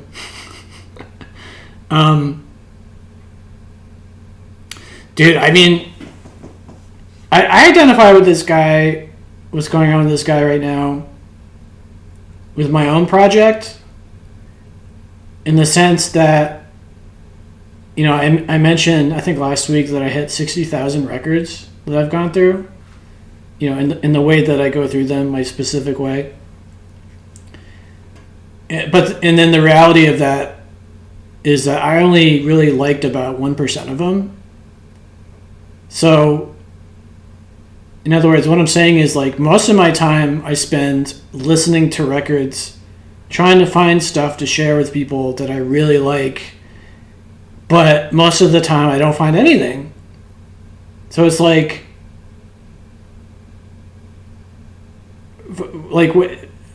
what this guy is saying for what he's doing is he's putting all this work into these songs, and no one really appreciates it. I don't personally feel that way towards what I'm doing, but I kind of get what he's saying of like, you know, I might say I spend all this time going through albums trying to find stuff for everybody, and people don't appreciate the amount of effort it takes. I don't believe that, but I could say that potentially. So he's just frustrated, right? I feel like I totally identify with this guy because he so for example, with what I'm doing, I'm not putting out all of these like heavily edited, heavily scripted videos talking about music all the time like all these other channels do. And you know, you could be like, oh, that's Cole being lazy, which is not inaccurate.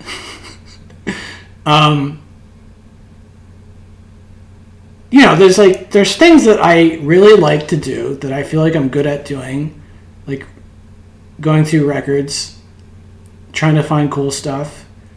I have infinite energy to do that, and I love doing it. But then the other half of what I need to do if I want to have a YouTube channel that anybody cares about is also put in time trying to work on videos and work on getting better at editing and whatever I have to do in that regards. I suck at it, and I'm kind of lazy about it.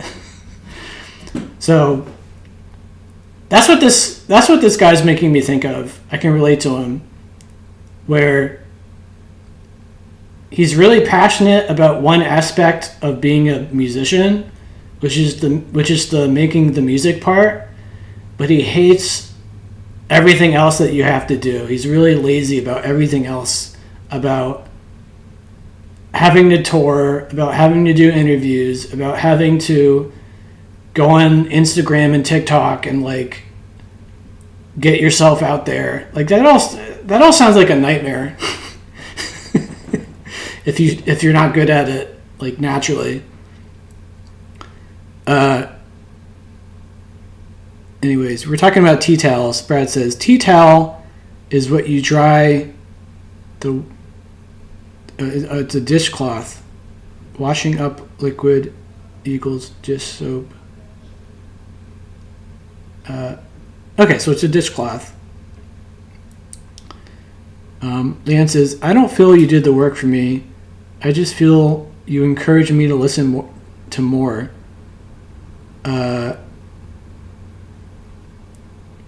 Oh, Brad's got to go to bed. Well, I appreciate you joining for a short time, Brad. I guess next week we'll do it at 8 o'clock. We'll see what everyone says, but we'll probably just do it at 8. Brad says, I must go to bed. Good evening, everybody. Good evening, Brad. He says, I look forward to Friday. If not, then I'll see you all next Monday. And I look forward to hearing the next album. I appreciate that, and I'm glad you look forward to Music Mondays. That means a lot. So, have a good night. Anyways, let's move on with this giant verse. This never-ending verse. Okay. So he's packing tea towels, cool greenhouse tea towels, which apparently you can buy. Maybe I'll buy one. Anyways, so he says, but then when I went to fetch the iron, the cord was broken. A mouse had chewed all the way through the wire. I thought, screw it, I'll send them with creases. Right? I love that line, screw it, I'll send it with creases. Because he's just so... God, I can identify with this. Like, professionally, you gotta send the tea towels with no creases. They gotta look nice. They're supposed to be brand new. Someone bought them. Someone liked your band enough to buy them and support you. But you're just having such a bad day, and your life is kind of not the greatest, that you're like, you're cutting corners, right? He's cutting corners. He's like, I'll send them with creases, because he's having trouble putting the extra work in that he needs to. He's having trouble finding motivation. He's trying to get it with Jordan Peterson. It's not working out. And then he says, but when I went to print out the addresses, the printer kept jamming. Oh, God. So I tried with a pen, but all the pens were either dried up or out of ink. This poor guy. So I wrote the addresses in lipstick. But I missed the post office by about 2 minutes, so I put everything off and decided to make a cheese toastie instead of a coffee, I decided to make a cheese toastie and a coffee instead to ease my mind. But there wasn't any butter, but I thought, okay, that's fine. So now he's just accepting how crappy his life is. Nothing is going his way, and he's just learning to be okay with it. So anyways, he's having his cheese toastie with no butter. He says, and I smeared some oil with a spoon, but the grill was stuck on high, and I wasn't able to pay much attention, so the toastie turned to ash, black on both sides. So I thought, never mind. Well, I'll just scrape the black off with a knife. Oh my God, this poor guy. But whilst I was doing this, all the scraped burn bits went into my coffee and I ruined it. So I made another coffee, only this time I stirred it with an oily spoon by mistake. So now it had disgusting oily globules in it. By this time the toastie was stone cold, so I just hung myself. This guy's so funny. I love this guy. He's just like, basically, this guy reminds me of Louis C.K. humor. So this guy, every day, nothing is going right for this guy, and he's so lazy, he's so unmotivated. He barely has the motivation to do anything at all. And not only that, but everything is going wrong. And he's just like, you know what, screw it. I'm just gonna hang myself. Like, why even bother anymore? Right? I mean, I can totally identify with this guy. I mean, he's joking, but like, sometimes you're just like, man, why do I even bother? There's a great Louis C.K. bit about this, actually, about suicide, and he's like, have you ever looked at somebody and just thought to yourself, like, what is stopping them from, let's call it the S word because of YouTube. What is stopping them from committing the S word, right? He's like, you see a car go by, this guy in a tan car, which who wants tan for a car color? You see a guy in a tan car with his driver's window broken, and it's just like taped on a trash bag, and it's just like his window is just a trash bag, and Louis C.K. is looking at this guy. He's like, how does that guy wake up every morning and not S-word himself? His life is so crappy. Louis C.K. is like shocked that this guy is still continuing on with his life, no matter how terrible it is. Oh man. So this guy, Tom Greenhouse, is like, what's that phrase? He's my spirit animal. Or I don't know if that's the right phrase. Like, I identify with him because he's really motivated to do one thing, make music. He feels he's really good at it. He's kind of like, he probably thinks, like, I'm so good at this. Why doesn't the world see how good I am at this and just make me famous? Like, why do I have to do all this extra work to prove how good I am? Right? Maybe that's a stretch. Maybe he's not thinking that. But I can imagine maybe he's had that thought. on a down day of like, why can't he just release music and people just fall in love with it without him having to do all this extra busy work as he probably thinks of it. He probably thinks of going touring and doing the social media thing as like stupid filler busy work that doesn't mean anything, that's keeping him from making music. Right? Because think about it. If you're touring all year for your latest album, that's a lot of time that you're not spending making your new album, right? Because you're probably practicing, you're dealing with all the things you got to deal with as a touring musician. You probably would rather spend his time constantly making music when the reality is you also need to spend time promoting the music. You can't just, I mean, you could, if you're lucky, as I said. If you're extremely lucky, you could just only make music and upload it and pray to God that some YouTuber with a following finds you and like talks about you and now you're famous. But what's the odds of that? Not very likely. Anyways, Carla says, I think the lyrics of this song are a look at how in this postmodern age we have forgotten how to do even the simplest things right.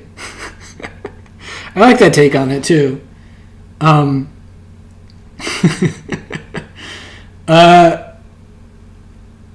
I also think that like his mind is just not where it needs to be in the present moment. Like, it sounds like this guy is so obsessed with making music that he barely has any brain power dedicated to doing daily tasks, like even just making toast. That he's just like, he's having trouble just being in the world.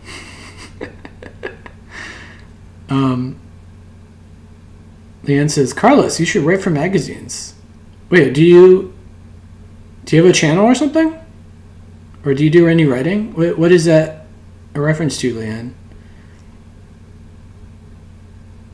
Anyways, so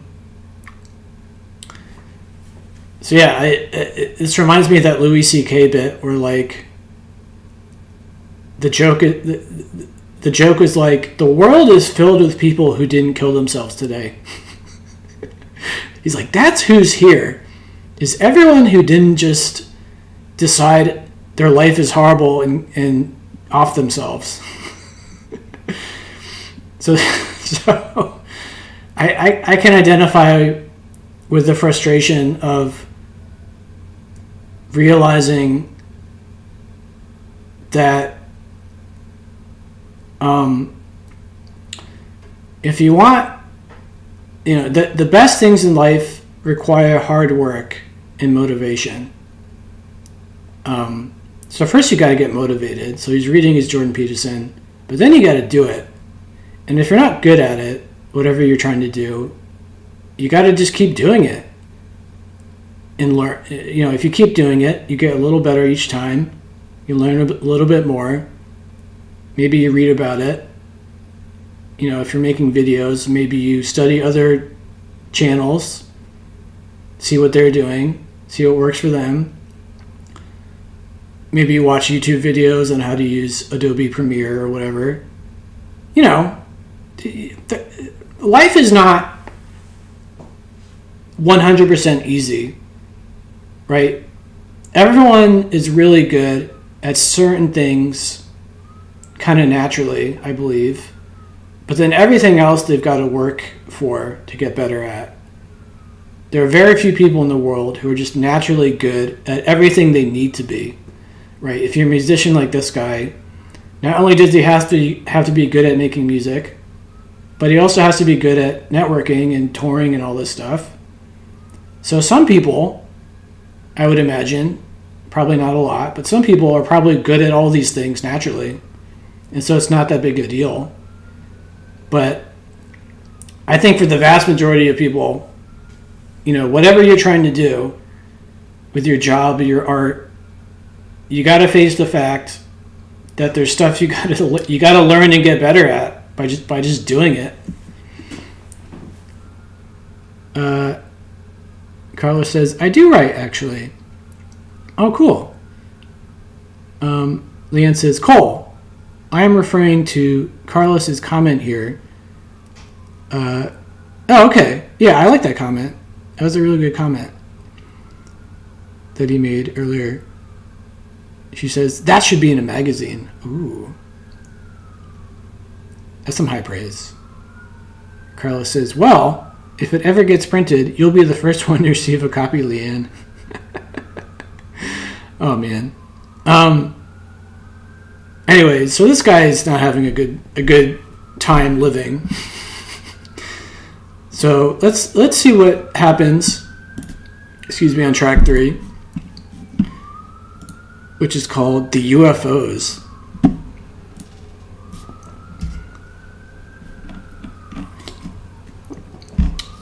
Oh, geez, what's going on? Okay, there we go. Let me just quickly see. Okay, so this song isn't as long. Thank goodness. All right, the UFOs, verse 1. He says, well, who the hell is this? You must be kidding. It arrives in the late afternoon. How dare you interrupt my daydreaming? Don't you know that my flatmates are going to get home soon? Oh, it's the postman. I've got another letter from my mysterious secret admirer. This time, it's 2 packets of rotting bacon, and I sellotape them to the ceiling. What the heck is this song?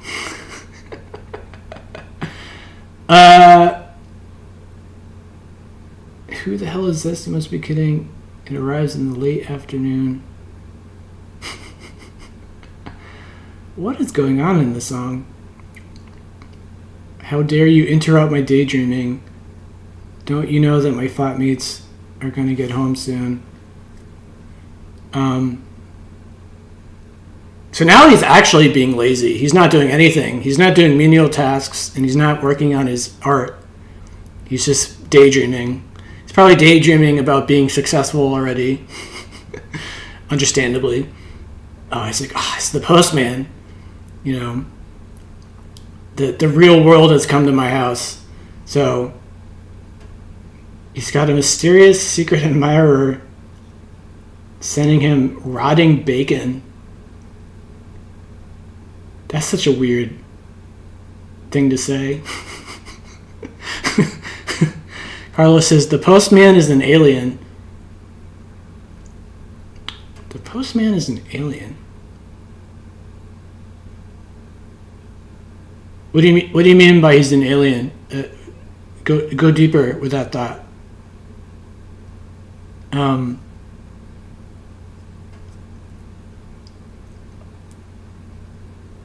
Somebody's sending him packets of bacon.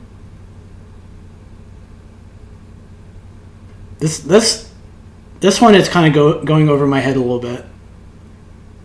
What do you guys think this is trying to say? I'm struggling with this one. It says, it's the postman. I've got another letter from my mysterious secret admirer. I mean, what that makes me think of is some guy thinks he's so shitty that he's intentionally sending him rotting bacon as like an FU. I guess that's what he's saying. Carlos is saying literally an alien, an extraterrestrial from another planet, I think. Is it though?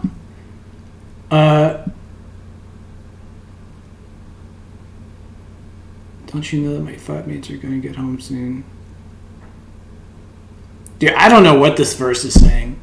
I'm struggling here. I mean, it is called the UFOs. Carlos is suggesting an alien. The postman's an alien. Carlos says, I reckon He's imagining the whole thing being hung over after a dopey party.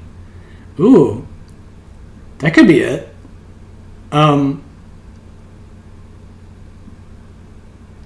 He's like tripping out or something. And the bacon, I mean, when I think of bacon and drinking, I think of it being amazing hangover food. Is he having like a, is he tripping out?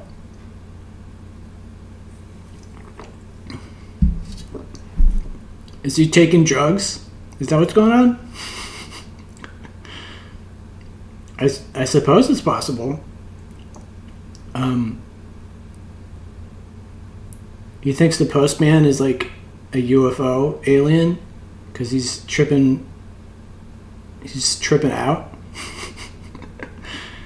I don't know. Let's see what else he says. Chorus is, what was that? Was it birds? There's usually not birds around this time. It must be the UFOs. All right, so maybe he is like high. And he's like, maybe he gets high. Let's say he's getting high. Why is he getting high? Well, obviously his life sucks, apparently. He wanted to kill himself last song because he's just doing everything wrong. And he hates he hates the fact that he has to work way harder than he is currently wanting to. Right? He knows he has to work way harder than he actually is, and it's depressing the crap out of him. So he could be getting high to feel better about it, to escape his crappy existence, or it could be getting, or he could be getting high in the classic 60s, 70s musician way to inspire himself, right? So it's a two birds with one stone scenario where it makes him feel better, although he's being paranoid, so I don't know if that's accurate, but let's say it's at the very least helping him get inspired, potentially. Or maybe he thinks the only way he can get inspired is to do drugs and hope something comes to him. That's a stretch. I'll admit that's a stretch, but maybe he's thinking that.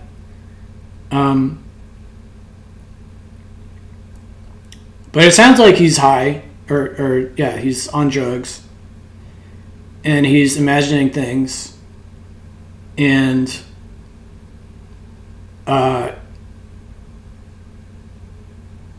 let's keep going. Verse 2.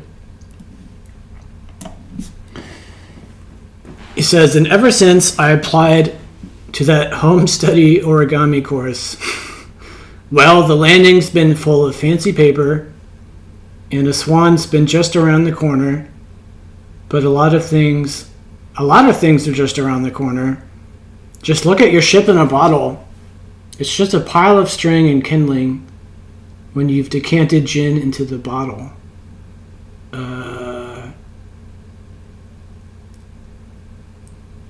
Well, I particularly like the line, but a lot of things are just around the corner. And then he's talking about a ship in a bottle. Because when I think of a ship in a bottle, the first thing I think is, how the heck did it get in there? Right? It looks like there's no way it fit through the opening of the bottle. So it could be like a metaphor for it looks harder than it is. Like maybe he's making all this extra work he has to do. Maybe he's thinking of it as it's harder than it actually is, or rather, it sounds so impossible that like why even bother starting in the first place, right? Because if you look at a ship in a bottle, like I was saying, you're like, how the heck did that get in there? That's impossible. But then if you really start to break it down and think about it, and learn how to do it, you're like, oh, it's actually not that hard, you know.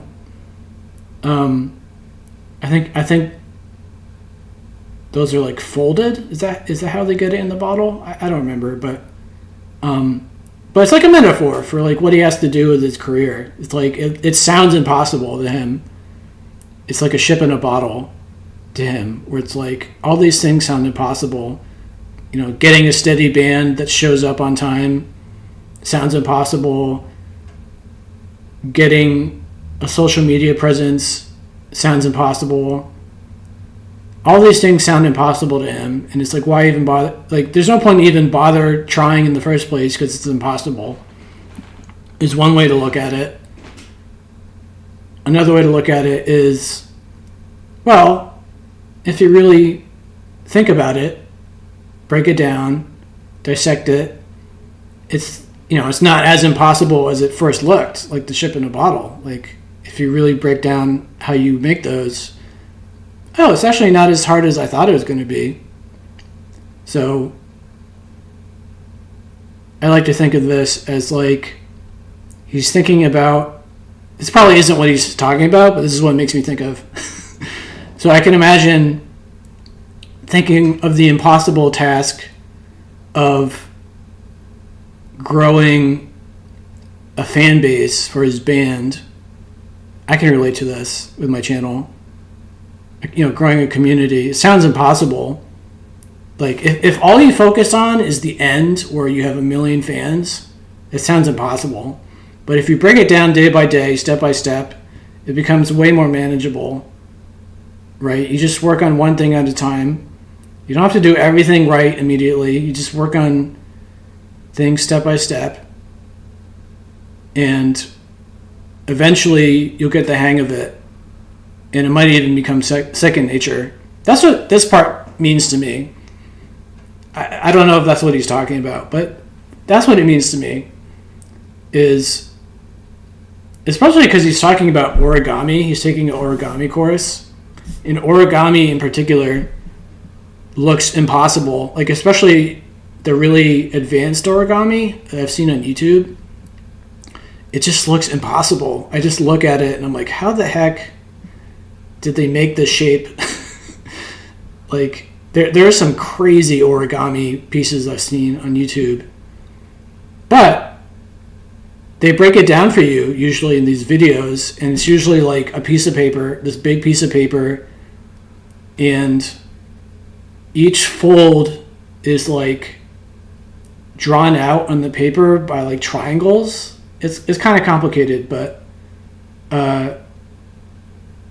like the end result looks impossible, but when you start at the beginning and you just got a giant piece of paper with like triangles all over it, and each fold that you make is just like a step-by-step process following a certain order, it becomes way more manageable to think about it.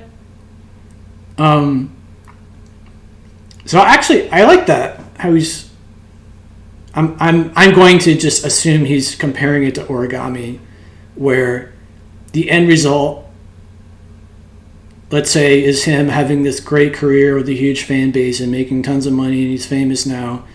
The end result, the origami end result, metaphorically, of his career is amazing, but also sounds impossible to achieve, especially for a guy like him who's kind of lazy and unmotivated in that way. But if you just break things down step by step and you learn a little bit each day and you get a little bit better each day, suddenly the impossible becomes potentially possible. So that's what this means to me. I don't know if you guys agree with that, but that's what it makes me think of. But anyways, let's move on. So the chorus says, must be the UFOs. Well, I guess it must be the UFOs. You know, they're always meddling with things, those damned UFOs.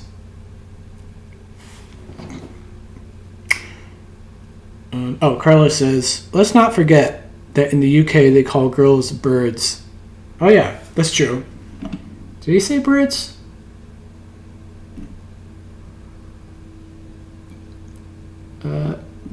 Because he's talking about, what was that? Was it birds? There's not usually birds around at this time. Must be the UFOs. I don't know if he's talking about girls here. He could be. I mean, he says the UFOs, they're always meddling with things, those damned UFOs. I mean, maybe that's a reference to women meddling with what he's doing. Maybe. Like, I mean, the other song he was talking about the mothers in his life saying, you know, probably some of them are saying, like, why don't you get a real job? Like, why don't you wake up and realize you're not going to be a famous millionaire musician? Just get a real job like everyone else in this town. Which I could totally picture happening, because it sounds like the town he's in is just like a blue-collar town. So, maybe UFOs are a metaphor for women, and he considers them like UFOs because they're just totally alien to him. There's no... That could be it too. UFOs are like a metaphor for women in his life. And they're always meddling with things. He doesn't get them, and from his perspective, the women in his life are probably like encouraging him to just get a real job and give up trying to be this weirdo post-punk band, the Cool Greenhouse, which, by the way, I just thought of this. You know, the guy's name is Tom Greenhouse, and the band is called the Cool Greenhouse. So he uses the word cool, which makes me think he considers himself cool. He's the Cool Greenhouse, right? So he thinks of himself as a cool guy, a cool artsy guy. Why don't other people see that? Why isn't anybody else interested in him or think he's cool the way he thinks he's cool? He's got... I imagine he has a lot of self-confidence in certain aspects of his life. Like, he thinks he's really good at what he does. He thinks he's this cool guy making cool music. But nobody else in his life agrees or cares. Right? He lives in this town where nobody cares about what he's doing. It's like a blue-collar town where no one cares about arty post-punk music, where you're doing spoken word poetry over post-punk. So I imagine this kind of cool artsy guy is living in this town that is like the polar opposite of where he needs to be in order to be himself and succeed, or both. That's what that makes me think of. So it sounds like, you know, we've discussed maybe he's kind of a loner, so maybe also in the sense that maybe he's never had a girlfriend. I don't know. That's probably a stretch, but if women are UFOs to him, metaphorically, maybe they're so alien to him, he's never even had a girlfriend. He's just so like introspective and like, no, not introspective. He's, what's that word? When you don't like to go out and be social. Like me. I forgot the word. Introverted. So it sounds like he's so introverted that he doesn't even have time to like go out and make a girlfriend. This poor guy. Anyways, let's move on. All right, the outro says, well, take another photograph out of the dresser. Now H is just another capital letter and they last too long. What does that mean? Hold on. He says, we'll take another photograph out from the dresser. Now H is just another capital letter and they last too long.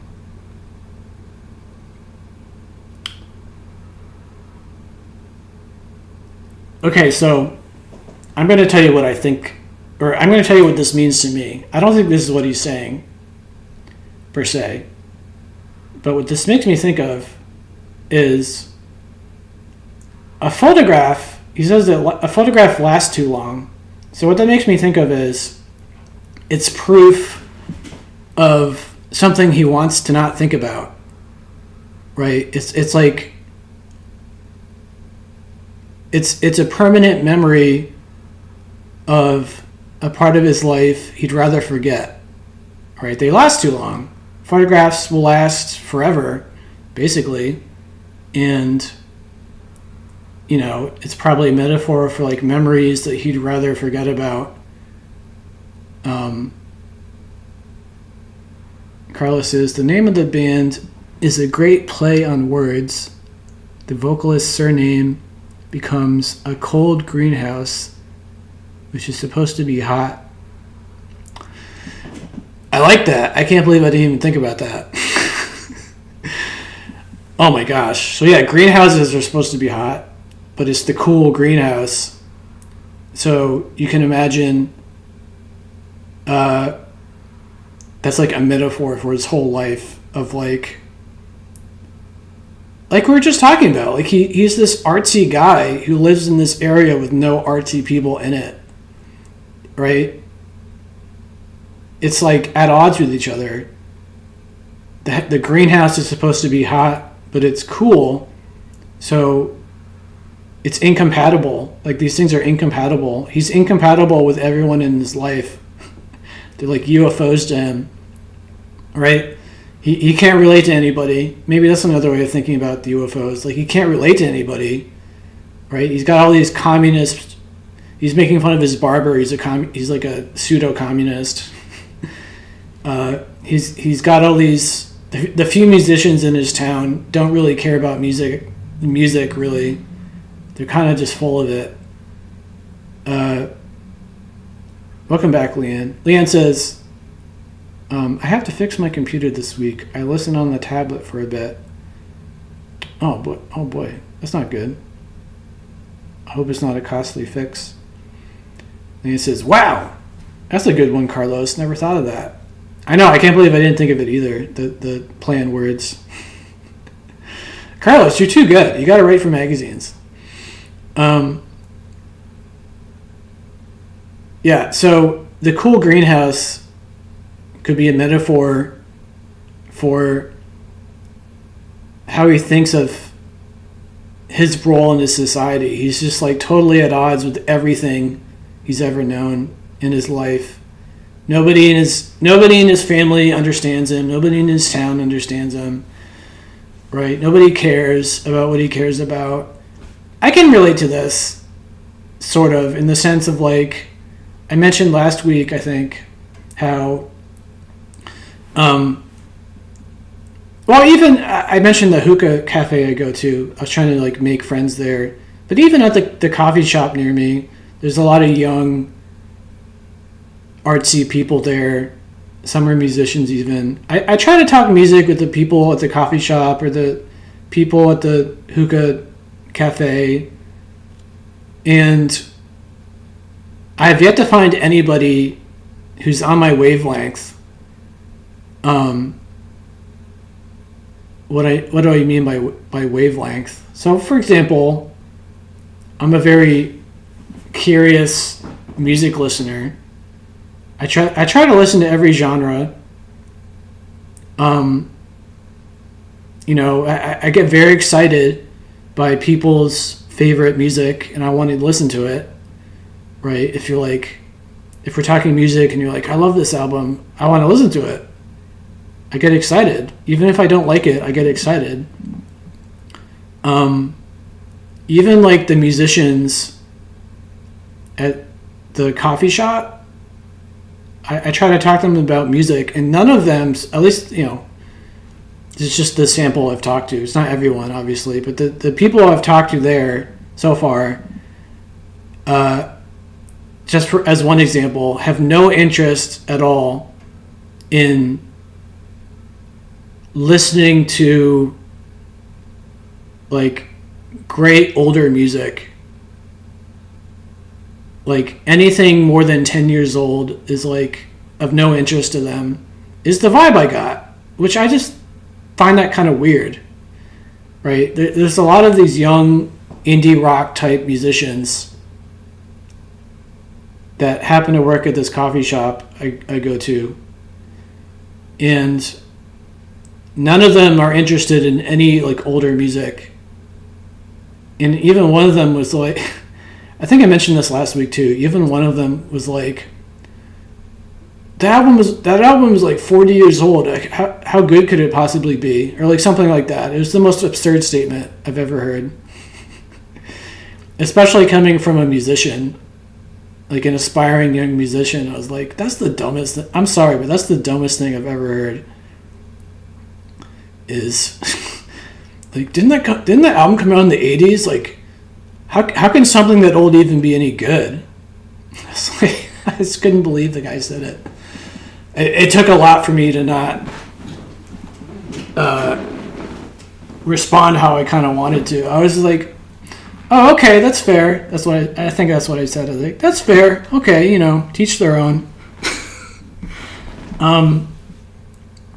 I kind of look at music history like this, where, and this is true for movies and art and video games too, right? Where like certain types of art is popular at certain times in history.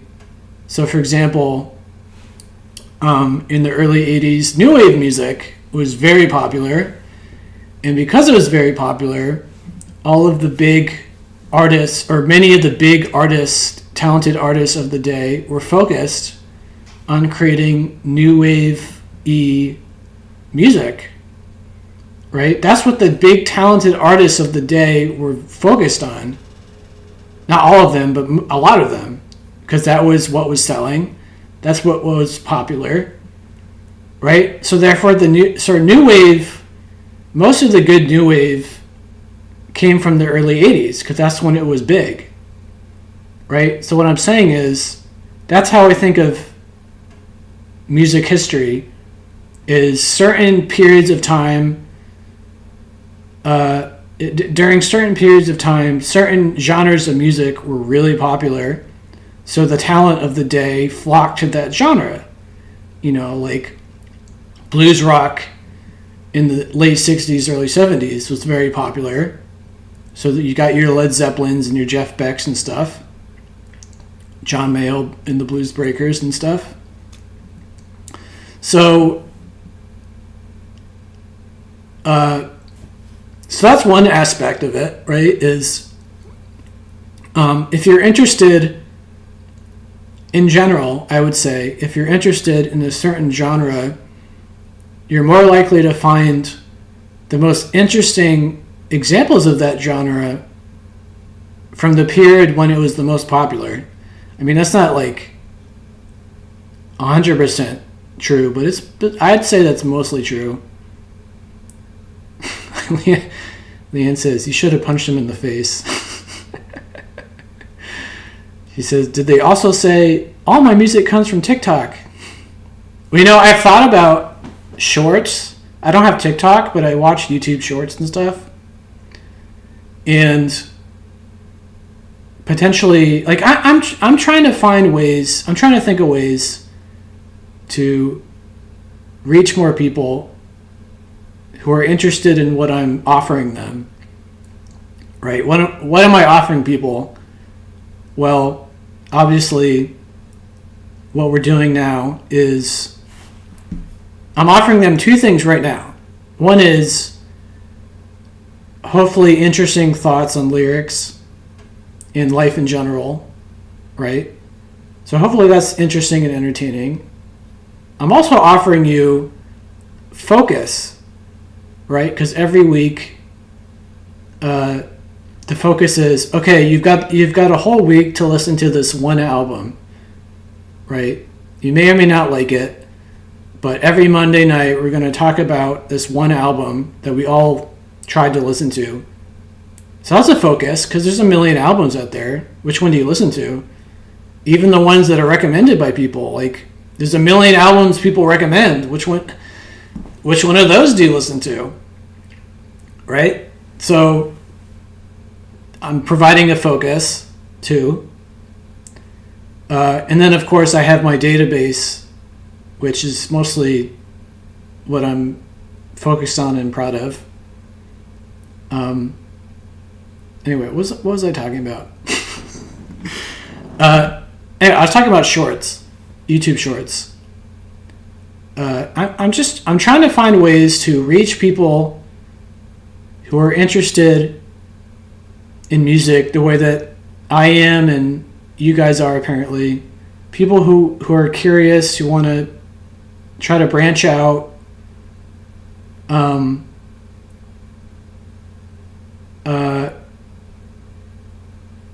like I said, I'm trying to bring a focus, because even people who like to branch out like I do need a focus, because there's a million things to check out.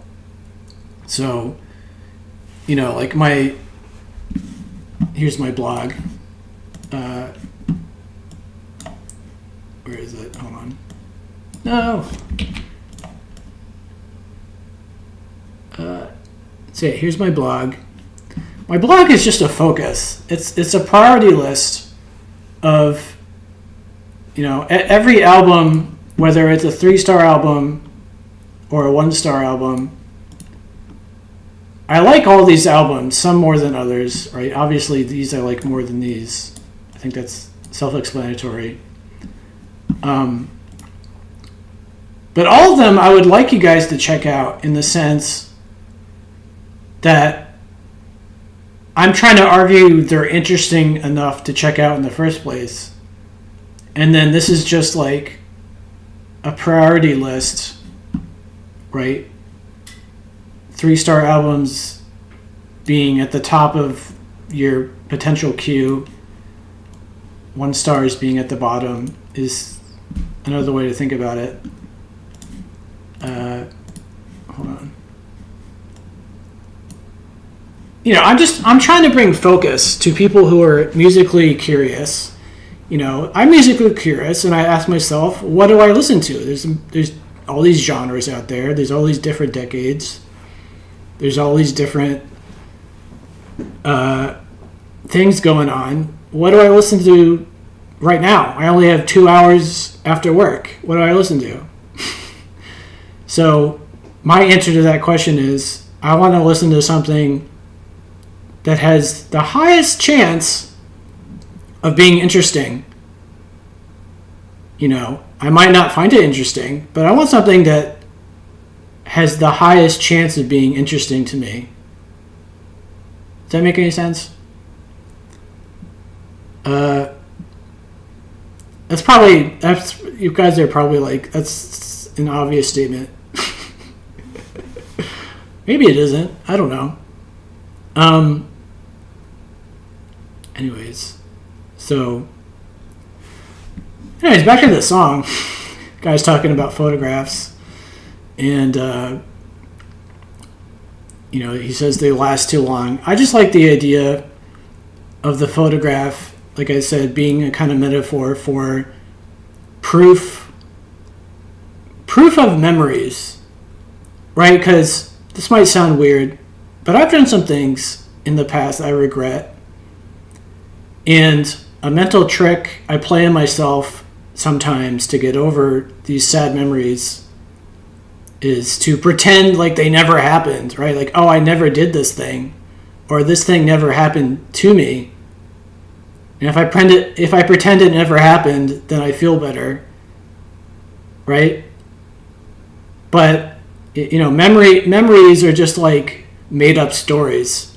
This might sound really weird, but just think about it for a second. Like, you could fool yourself into thinking that your memory of a terrible experience was just a made up thing that never actually happened. But then you've got Tom Greenhouse here talking about photographs, which makes me think of, this is proof that the crappy thing that happened to me actually happened, or this is proof that, oh, I used to be that guy I used to be that crappy guy at one point in my life, but now I've since then I've learned and become a much better person. But here's the proof that at one point in my life I was a crappy person. Here's the photograph of it. It actually happened. That's what this makes me think of. This line or this outrow is, and this has happened to me every now and then because I had a bad breakup years ago, and most of the time I do a great job not even thinking about it ever. But every now and then I might come across, like, Facebook will do, like, here's a photo from 10 years ago. It's like they think of it as like a fun memory, nostalgic thing. But a lot of these 10-year-old photos that'll pop up on my Facebook are bad memories for me. And I'm like, oh God, this is proof it happened. Like, I didn't want to think of this today. Like, darn it, Facebook. I was doing so well, not remembering any of these bad memories. And here you go, showing me this stupid photo, which is bringing back this flood of memories that I don't want to think about. So anyway, that's what this makes me think of. And I like it a lot, And it also makes me think of, just when you thought you had your life sorted out, just when you thought everything was going well and you're a better person and all these things, you suddenly get blindsided by this photograph, as he puts it, by this proof that at one point you weren't as stable, or you weren't as cool, or you weren't as nice as you are now. And tangentially, when you were that awful person years ago that you're trying to forget about, you affected other people, and a lot of those people to this day probably only remember that one stupid thing you did. And so now you're thinking about the fact that all these people who aren't in your life anymore, but they're still out there and they still exist, all those people, when they think of Cole, they think of these awful, stupid things you did that you regret. And it doesn't matter that you're a better person now, because you're never going to see them again. But you have to live with the fact that those people might now and again think of you and how awful you used to be. And now you got to live with that. Like, that sucks, doesn't it?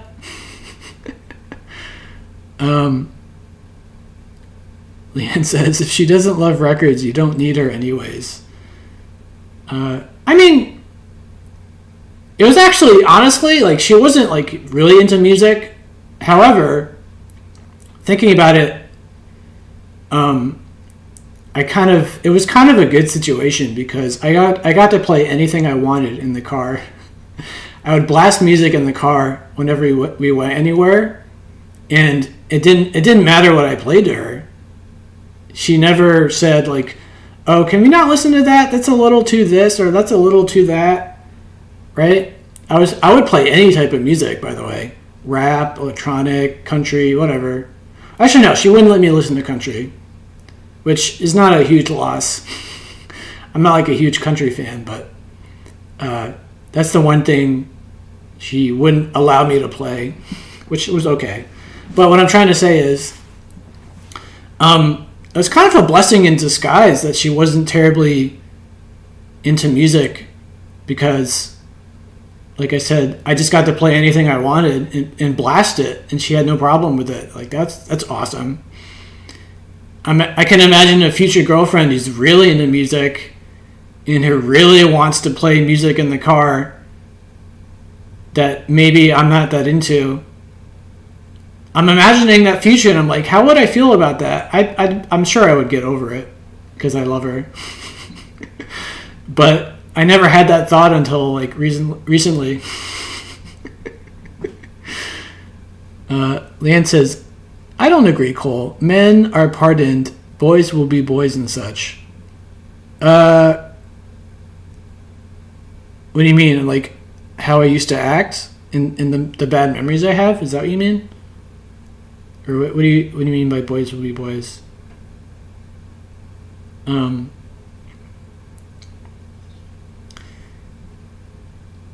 Anyways, so I can relate to this song if what he's saying is, or it actually, it doesn't even matter if this is what he means. That's the beauty of art, right? I'm sure Tom Greenhouse is trying to say something with this song specifically, and I'm interpreting it in a totally different way. And maybe he's watching this video and he's like, why doesn't this guy understand what I was trying to say? Like, why is he going off on this photographs or, like proof of a shitty thing you did? What is Cole talking about? That's the beauty. That's why I like talking about lyrics, as I mentioned earlier, is people can think about them in different ways. And then I'm like, ooh, like Carlos already brought up some cool interpretations, like the name of the band, for God's sakes, which I never considered. Leanne says, society almost expects young males to act out, don't you think? I suppose I understand what you're saying. The problem for me is, I think most of the time people, people see me and I see myself as like a nice, gentlemanly, thoughtful person. However, I've done things here and there in the past that are the opposite of that I'm not proud of, that hurt other people. And it's thinking of it another way. It's like 99% of the time you were doing such a great job, but then 1% of the time you totally screwed up. And now I'm focused on that 1% of my life that I'm not proud of, and it's eating away at me.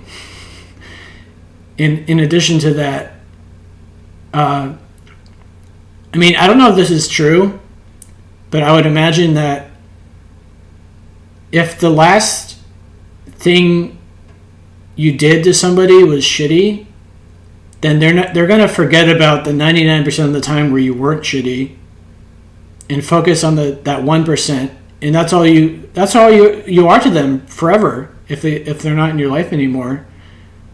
They don't remember Cole, the guy who was 99% of the time a cool guy. They're going to remember that stupid, awful thing you did that you regret. Maybe that's not true, but that's how I feel. Right? Aren't people more likely to focus on negative things? Especially nowadays. I feel like that's true.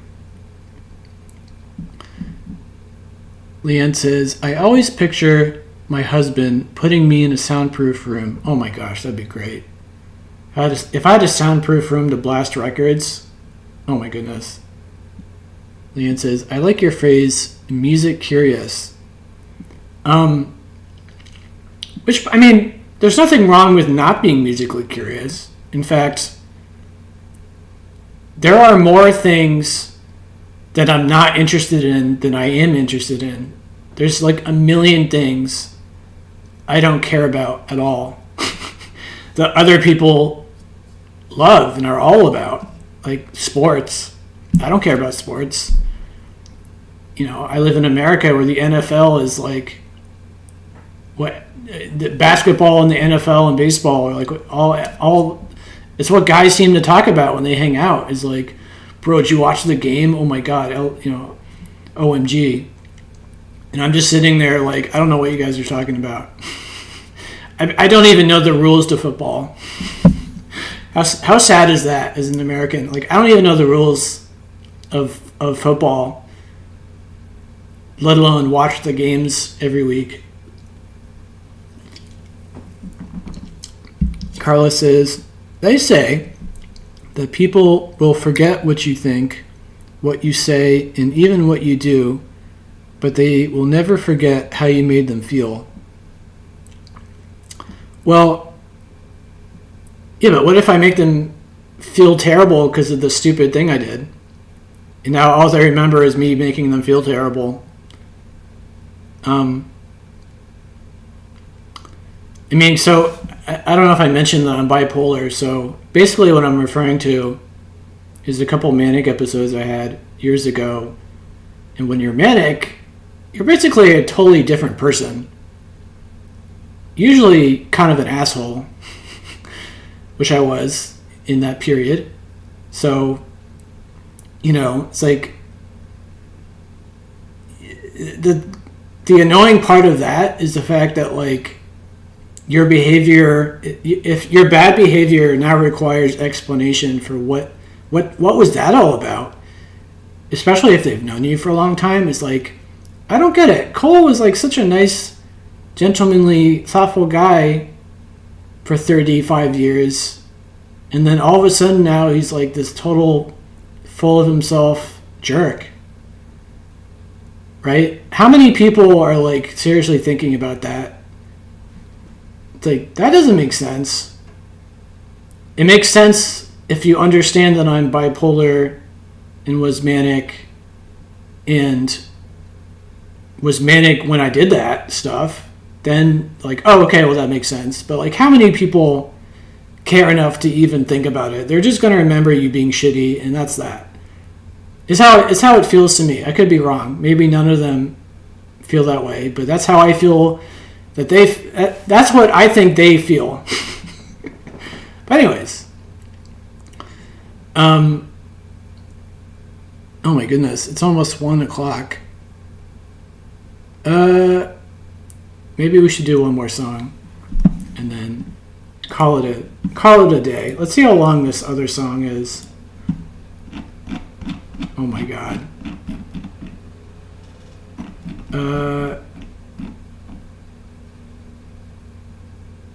Okay. This is the last one.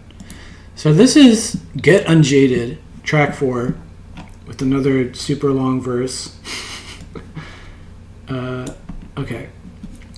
It says, well, Simon seems to have misplaced his pet lamprey, whatever that is, his only source of intimacy throughout the whole of last year. Oh, it's relatable. Now he's spinning in circles to the tune of radio static, praying to Sally Webster and watching God on the TV. Okay, let's look at that for a second. So this is what this makes me think of. It may not be what it's about, but I think of a person who's such a loner like me, who's so God, I can't remember the word. I said it earlier. A non-social person. Introverted. This guy is so introverted, his only intimacy is through his pet, which is pretty depressing, but accurate. He's so desperate for... This is how I'm interpreting this. He's so desperate for community that he's joining some kind of religion. He's praying to Sally Webster, watching God on the TV. I mean, the thing that I lack in my life personally is community, a sense of community, and I can understand why people are drawn to communities, in the sense that, like, for example, going to church is a community, and probably one of the easier communities to start involving yourself with. You just start going to church. Even if you don't believe in God, well, you're still going to church and meeting people. And Carlos is like, what's a lamprey? I have no idea. I guess that's an animal. But anyway, so I'm thinking about communities, which I don't really have personally. I imagine that's an appeal. Like, I mentioned earlier about other YouTube channels. I was trying to figure out what other music YouTube channels they're doing. And I noticed there's a lot of like metal channels and prog rock channels. And I was kind of envious of these people who were so into this one type of music that it's like relatively easy for them to now join this community of like metal fans who can all talk about metal music. And I was kind of jealous of that, frankly. I was like, man, I kind of wish I just really liked one type of thing and just join a community of that. Like, I just don't have that. You know, I really wish I was into football so I could go to my local bar and like talk football with all the dudes or whatever.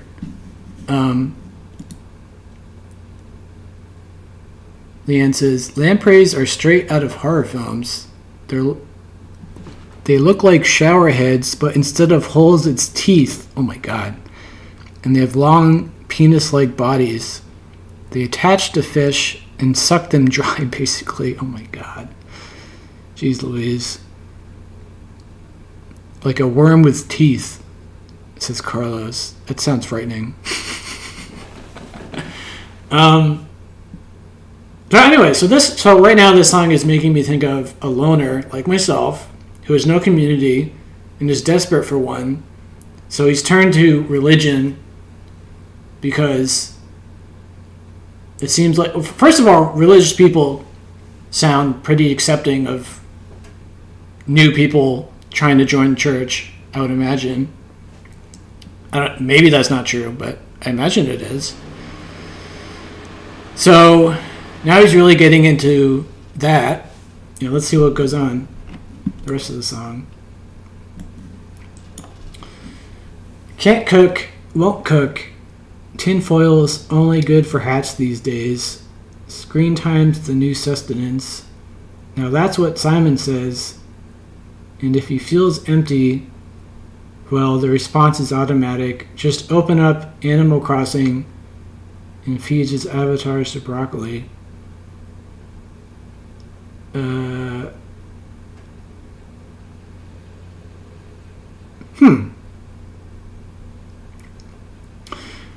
I can definitely relate to my community sustenance is my iPhone and YouTube and Instagram. That's what this makes me think of, is like my contact with the human race is through these, like, it's like, isn't humanity funny, right? We're surrounded by people. I live in a city, so I'm surrounded by people, and yet I'm surrounded by nobody because I don't talk to any of them. Or the few people I talk to, right, at hookah or the cafe, the coffee place, the few people I talk to about what I'm interested in are just not on the same wavelength as me at all. Which would be fine if they were interested in being my friend, but that's also not true. This is going to sound depressing, but, you know, so far, the way it's turned out in my own life is because I'm not interested in what they're interested in, and they're not interested in what I'm interested in, then that like nullifies their potential friendship, which sounds kind of stupid to me.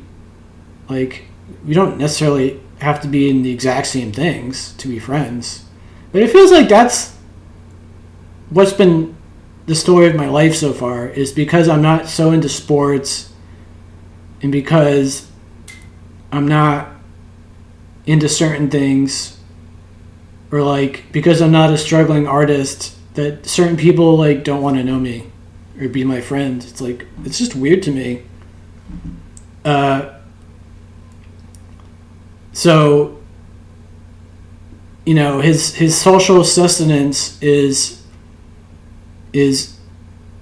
living vicariously through other people on the internet and social media, right? I mean, I'll admit, okay. Well, let me dial back a second. So first of all, everyone is different. Some people are introverts. Some people are extroverts. The problem I have mentally is accepting the fact that I'm not an extrovert and being okay with it, right? I mean, on one hand, we were talking about this on an earlier song where he doesn't want to put in the work to accomplish certain things. But also he was considering that maybe no matter how hard he works on it, he'll never accomplish those things anyway. So for example, I'm not an extrovert naturally, so I have a hard time making friends and being the cool guy, if that's what I want to be in the room or at the party. So then the question is, philosophically, could I ever become that guy, the cool guy extrovert, by like working on certain skills, social skills, or am I just doomed to forever being the kind of introverted loner dude? That's something I think about a lot. Is, well, first of all, let's assume that I will never be that extrovert guy. There's nothing I can do about it. I'm just an introverted dude. I like to be by myself at home and do my loner things. So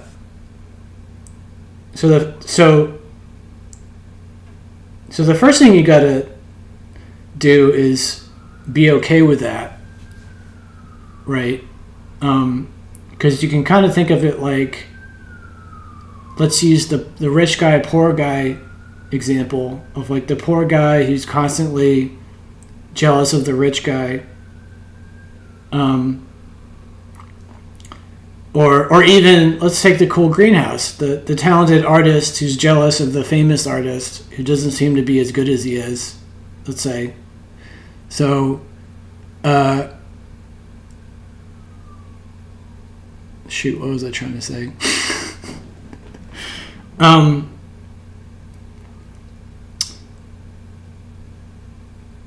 don't know. I guess what I'm trying to say is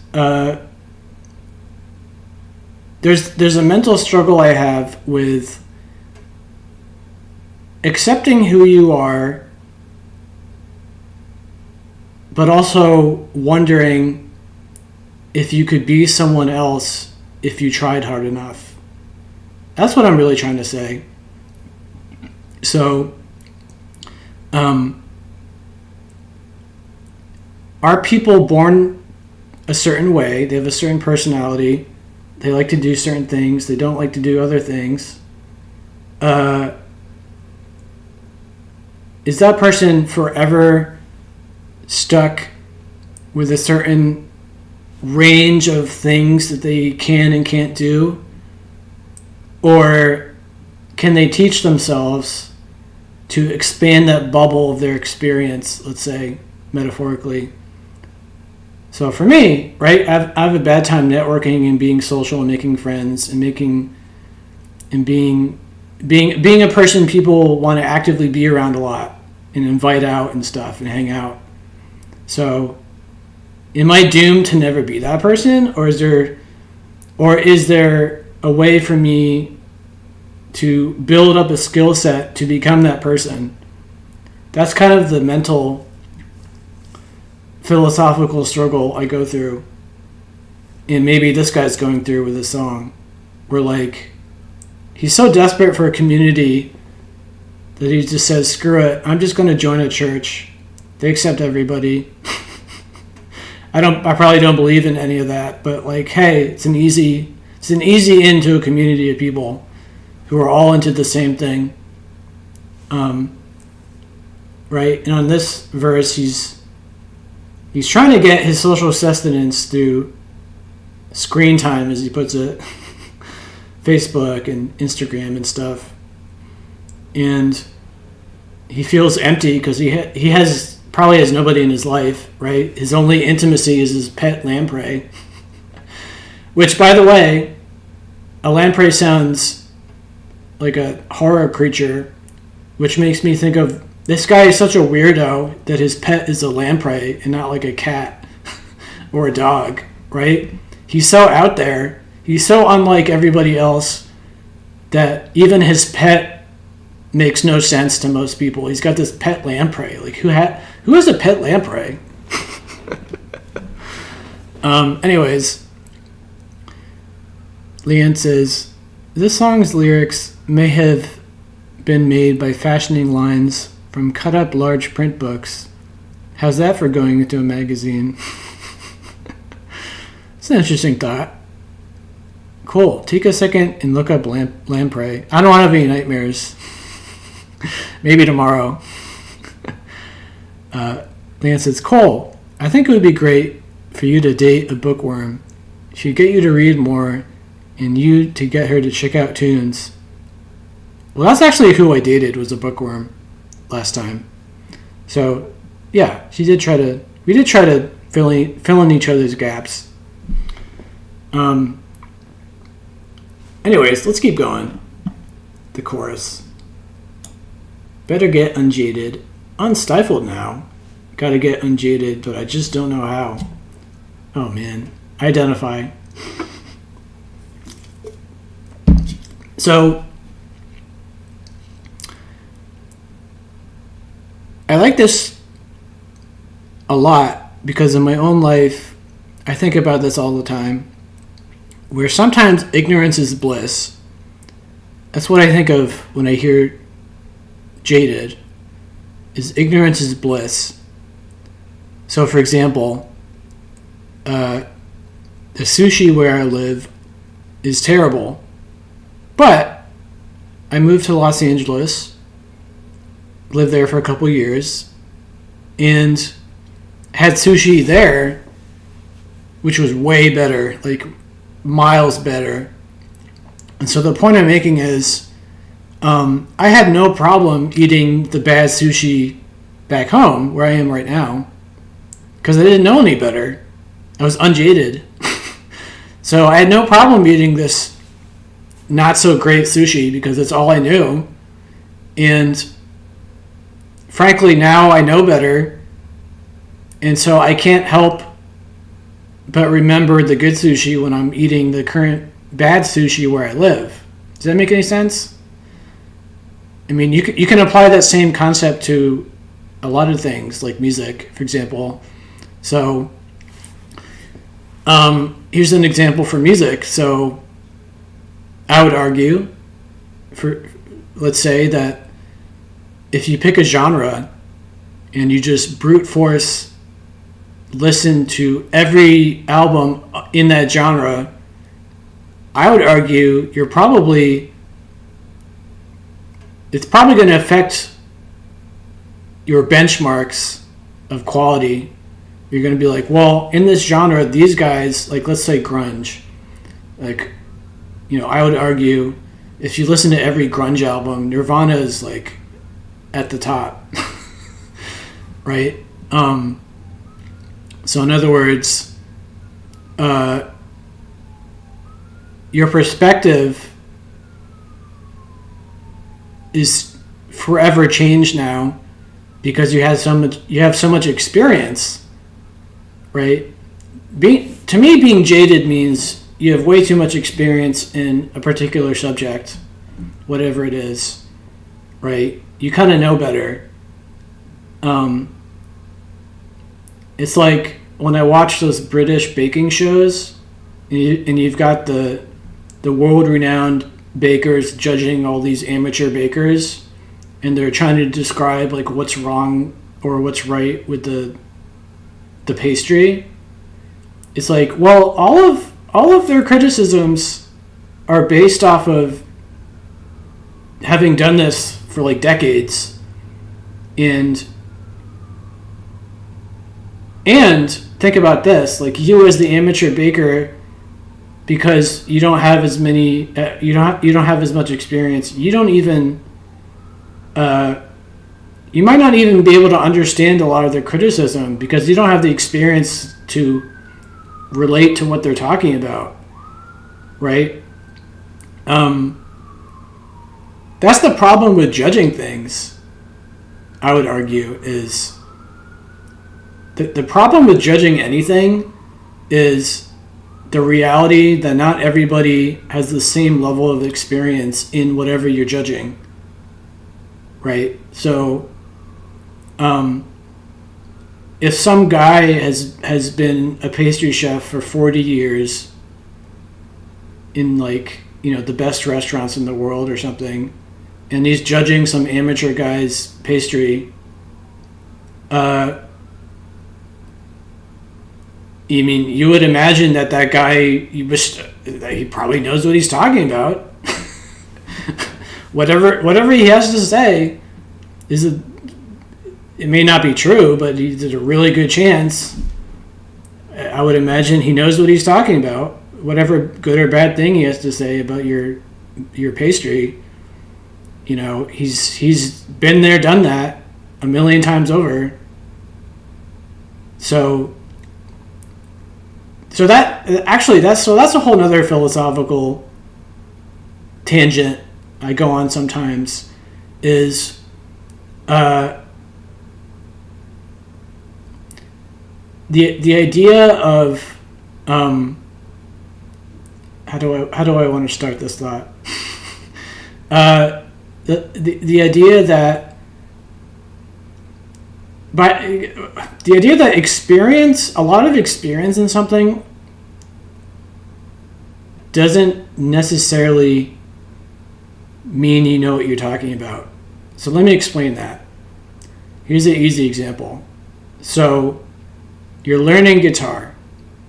I don't know how to play guitar, but I've heard from good guitar players or any experienced guitar player that there's like a correct way to play, and you're supposed to, like let's say hand positioning, like this is a correct way to position your hands or something like that.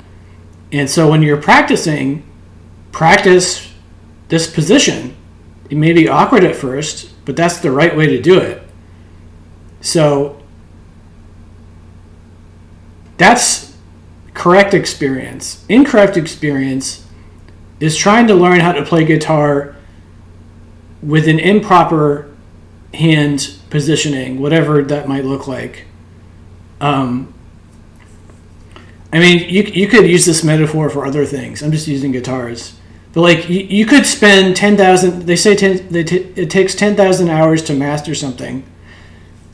But I think there's more to that statement. What they left out is it takes 10,000 hours of practicing correctly to master something, is what I would say. So, it doesn't matter what it is. You could have spent decades practicing something and not be any good at it because you were practicing it incorrectly the entire time. Does that make any sense? So so going back to judging, this is what I was trying to say, is just because somebody has been a pastry chef for 30 years, that doesn't mean that they were doing it right or were any good at it. They just have been doing it for a long time. There's that potential, in other words, there's the potential that even that person doesn't know what they're talking about because they've been doing it wrong for 30 years. It doesn't matter that they've been doing it for 30 years. It matters that they've been doing it wrong for 30 years. But other people could miss that fact and only focus on the length of time. So that's where like I get into the subtleties of it, of like experience matters, but also correct experience matters, right? Like with the guitar or whatever instrument, like you got to learn to play it the right way when you're learning how to do it. In order to be the best, if you're spending all your time practicing guitar with the wrong hand positions or whatever, then you're not actually improving anything. And it doesn't matter how long you've been doing it. You've been doing it wrong for 20 years. So you didn't really learn anything. Does that make any sense? That was the tangent. Anyways. Leanne says, I can't stand all of these ads on this site, running videos for nothing. The lyric site? Is that what you mean? Because I agree. I currently have no ads on my blog, but I mean, I suppose in some far off future, if I ever get millions of followers, maybe I'd have to put ads on my site to make money. I don't know. Anyways, let's continue. That would be in the event I do this for a living. Leanne says, you are making sense. Yes, Cole. Okay, good. Sometimes I like to have these thoughts, these philosophical tangents, and sometimes I don't know if I'm making any sense. Carla says, yes, we follow. Okay. Anyways, let's move on. Verse 2. Why is it so hard to look after yourself these days? Heels gone soft, eyes perpetually glazed, zoning out, watching YouTube videos on how to suck eggs, and what it feels like to be real or to be amazed. Googling questions like, should I start microdosing? And how come I'm standing outside Four Seasons Total Landscaping? And what's the difference between the morning and the evening? And what's the difference between waking and sleeping? Ooh, this one's intense. Okay, hold on. Let me highlight it. Okay, let's try to unpack this. Why is it so hard to look after yourself these days? I like that thought. Why is it so hard to look after yourself these days? Because I imagine a guy on social media, Instagram, who's looking at all of these photos. He's probably following accounts of successful or rich people who are living their awesome lives, and because they have money, they probably are constantly getting their hair cut and going to the gym, and they look awesome, right? They look healthy and awesome and have these dope clothes on, and their lives just look amazing, right? They have all this money, they have all this free time, they look awesome, and Tom Greenhouse is looking at these guys in his crappy apartment in his town he hates, and he's probably thinking, why even bother? I'm never going to be like these guys. What? He's he probably barely has the energy and motivation to get out of bed and shower, let alone imagine himself like these guys on social media. That's what it makes me think of. Leanne says, I'm just quiet tonight because I was up late, worried the computer wouldn't go back on. That's okay. I understand. I'm sorry the computer is having trouble. That sucks. Anyways, that's what that sentence means to me. It says, heels gone soft, eyes perpetually glazed, zoning out, watching YouTube videos on how to suck eggs or just random things. And what it feels like to be real or to be amazed. What it feels like to be real or to be amazed.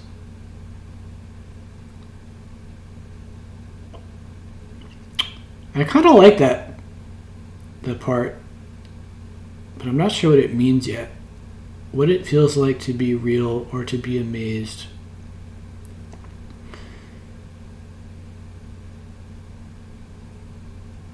Well, I can identify with the amazed part in my own way. It's not what he's talking about, but in my own way,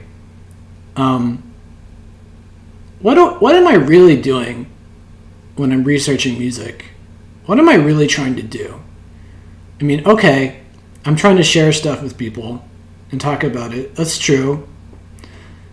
But really what I'm trying to do is to be amazed by something, which almost never happens to me. The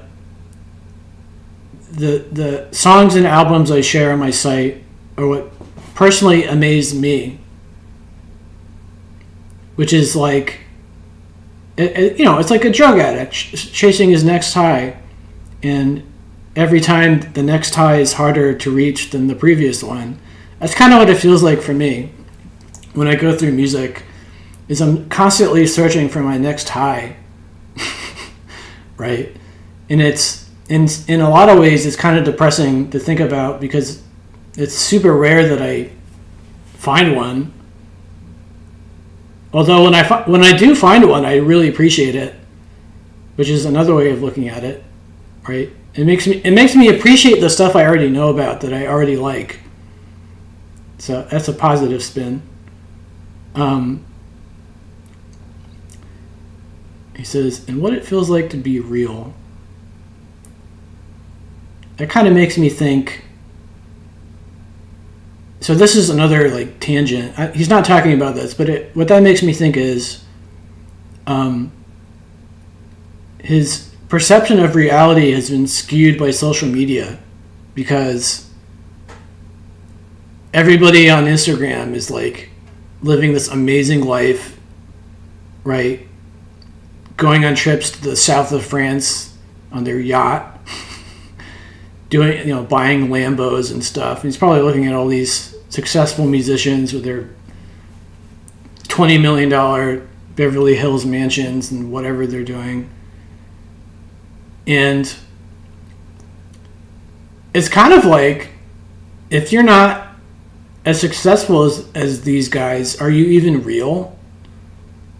Like, or rather, his perception of reality has been skewed by these warped, his perception of reality is all messed up, because he's constantly being shown these aspects of reality, these rich people and famous people and whatever they're doing, these aspects of reality that are just so out of touch with most people. Like, he doesn't know what to do with all this information. He's like, because on one hand, someone can look at all these social media people, these models and stuff, and think that their life sucks compared to these people. And they're so focused on, well, I must have a really shitty life because I'm not rich, and I don't have a Lambo, and I'm not marrying a model, and I'm not starring in movies, and my life sucks. And their perception of reality is all screwed up, and they don't know the good things in their own life, like their loving girlfriend or boyfriend and their friends and the stuff they like to do. And they don't have to be these extreme versions of reality to be happy. They don't have to be billionaires. You don't have to be a billionaire to be happy, right? Even though everyone on social media is trying to one-up each other. Or not everyone, but you know what I mean. Leanne says, you attract your tribe so you can share it. You are attract. Wait, what are you trying to say, Leanne? I'm sorry. You attract your tribe so you can share it. You attract your tribe so you can share it sounds like. I'm not sure what you mean by that. I'm sorry.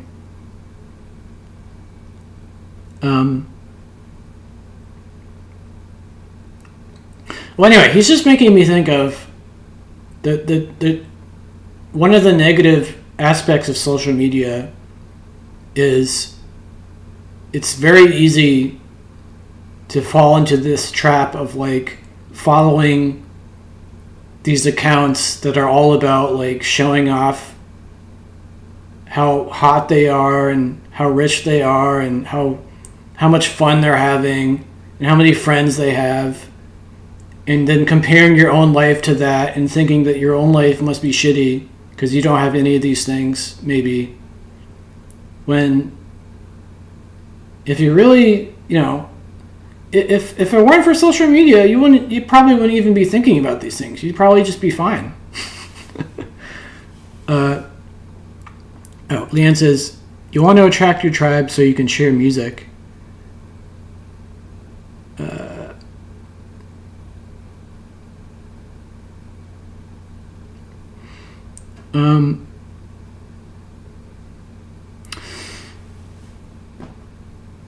Anyway, what was I thinking? He said, let's go back to the lyrics. He says, Googling questions like, should I start microdosing? He probably watches Joe Rogan. He says, and how come I'm standing outside 4 Seasons Total Landscaping? And what's the difference between the morning and the evening? And what's the difference between waking and sleeping? That's very poetic. I'm trying to figure it out, but it's very poetic. What's the difference between waking and sleeping? What does that make me think of? Well, actually, I like how he says, "What's the difference between the morning and the evening?" Because,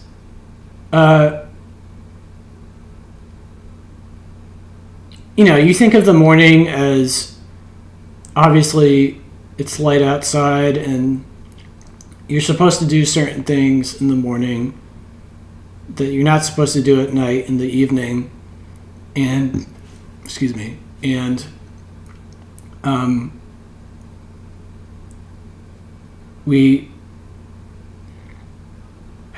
what am I trying to say?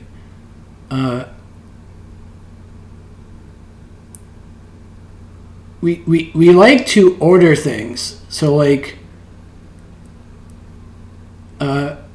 we I swear I have a thought. I can't get it out.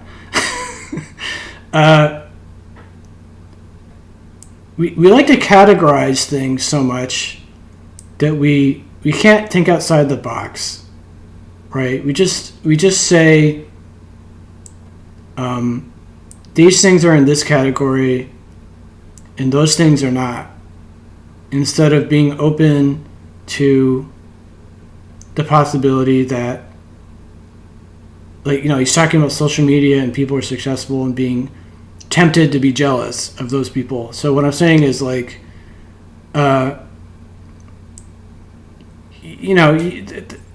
it's not necessarily these people are rich so they're happy and you're not, so you're not happy. It's deeper than that. There's more to it than that.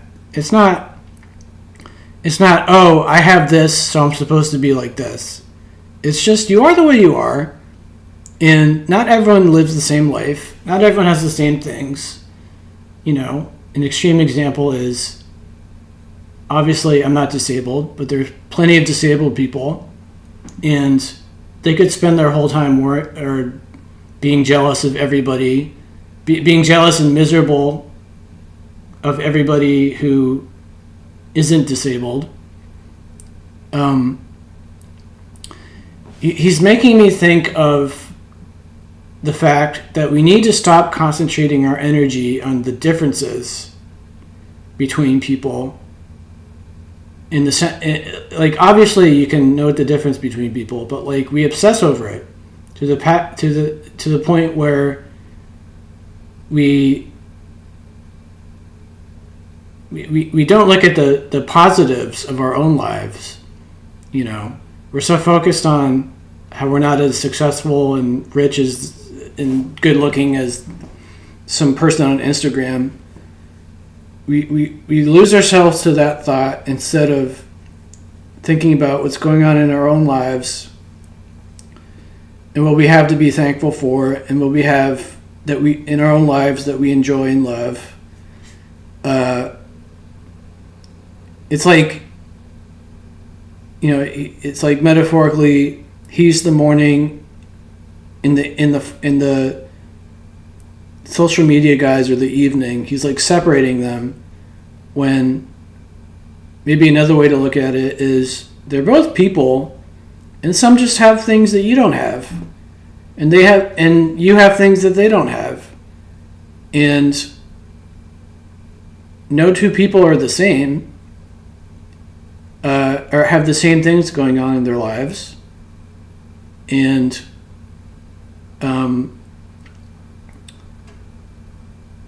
that's okay. Like that's just how it is. Like we need to stop focusing on the differences between people and focus on what we have in common. Is I guess what I'm trying to say, right? We tend to focus too much on how we're different from everyone else and less on what we have in common. It's a lot easier to be jealous of someone else's whatever it is, financial success, fame, relationship success, whatever it is. I don't know if any of that made sense. That was a little rough around the edges, that one, but I sort of turned it into a thought. Anyways, Leanne says, people are so stupid when they choose an Instagram model over how much a person loves them. I know. I mean, basically, a lot of guys fall into this trap of falling for the 10 out of 10 supermodel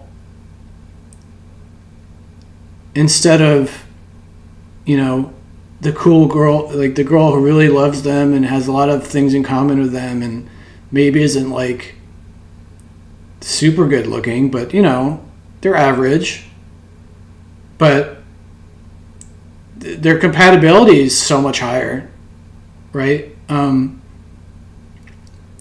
The obviously not every 10 out of 10 looking person is shallow.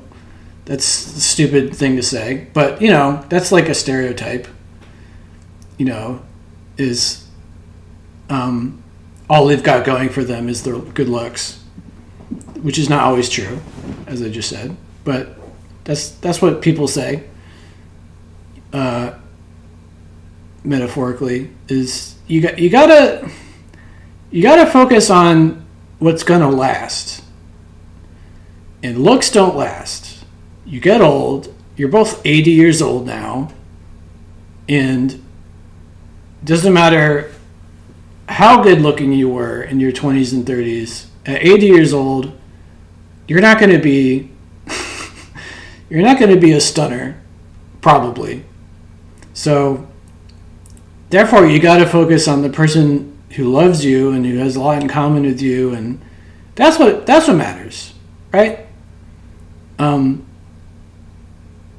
That probably sounds self-explanatory, but a lot of people they fall for things that don't really matter.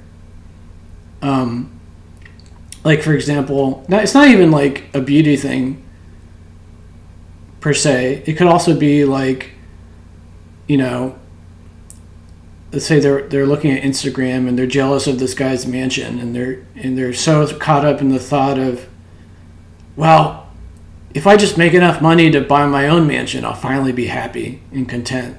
And then they do that, and then they realize, wow, I don't feel any different, really. Or maybe at first they're happy, but then over time, it's the same old. Because, at least for me, everything becomes normalized eventually. It doesn't matter what it is, right? Good or bad. Where eventually you just get used to stuff, and it's not that you thought it filled a hole in your soul, a hole in your heart, but it didn't really do anything, right? Like, oh, if I just get that new car, it'll fix all my mental problems. I'll feel so much better. and then they get the cool car, and then after like a couple months, it's like no big deal, and then that hole they're trying to fill in their soul is still there. So, in other words, people have trouble focusing on the right things in their lives, right? They get lost in the shuffle of jealousy.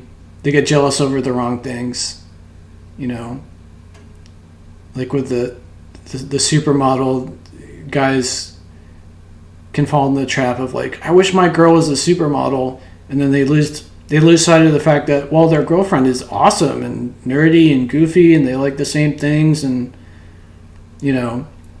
way more interesting than that vapid supermodel on Instagram. Leanne says, I'm going to be a stunner at 1,200 or 100. I mean, there's good-looking older people, but you know what I mean. So when I go on dates, so here's my problem, by the way. Currently, when I go on dates, is I know this for myself. I know that I'm far more interested in getting to know my date intellectually, in seeing if we have a chemistry in that way, than making any effort to just like sleep with them immediately, which pretty much feels like the complete opposite of most guys I know, right? Most guys, they go on a date and they just want to like try their best to sleep with this girl as soon as possible. I've even had some girlfriends tell me that, like, some lady friends tell me that, Leanne says, tell us your problems, Cole. Well, I had a lady friend tell me that, like, well, Cole, what's the reason that girls dress up and doll themselves up for dates, put makeup on and stuff? Well, it's because they want their date to, like, tell them how beautiful they are. And by the guy not trying to, like, sleep with them, it's like the girl could take that as, like, they failed and they weren't attractive. That's what one of my friends told me, who is a lady. She said, some girls might interpret that as they failed because the guy they saw on a date wasn't trying to, like, sleep with them the whole date, like, smooth it in. I was like, really? I'm sure that's not every girl, but I can understand what she's trying to say. Anyways, that's what I go through lately. Is so far it hasn't worked out yet, where I go on a date and I'm just trying to, like, talk with her and be, substance over style, for lack of a better way of putting it. And in general, like, the response I get is kind of like, I don't understand what's going on in this date. Like, why isn't he trying to, like, make moves and sleep with me? I don't know. I could be making that up. Maybe that's not what's going on, but that's what it feels like. Anyway, let's move on.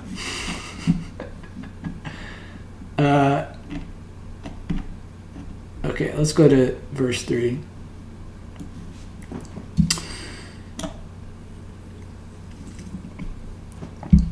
Okay. What the hell is the new future going to be? And how the hell are we going to stop these fiends?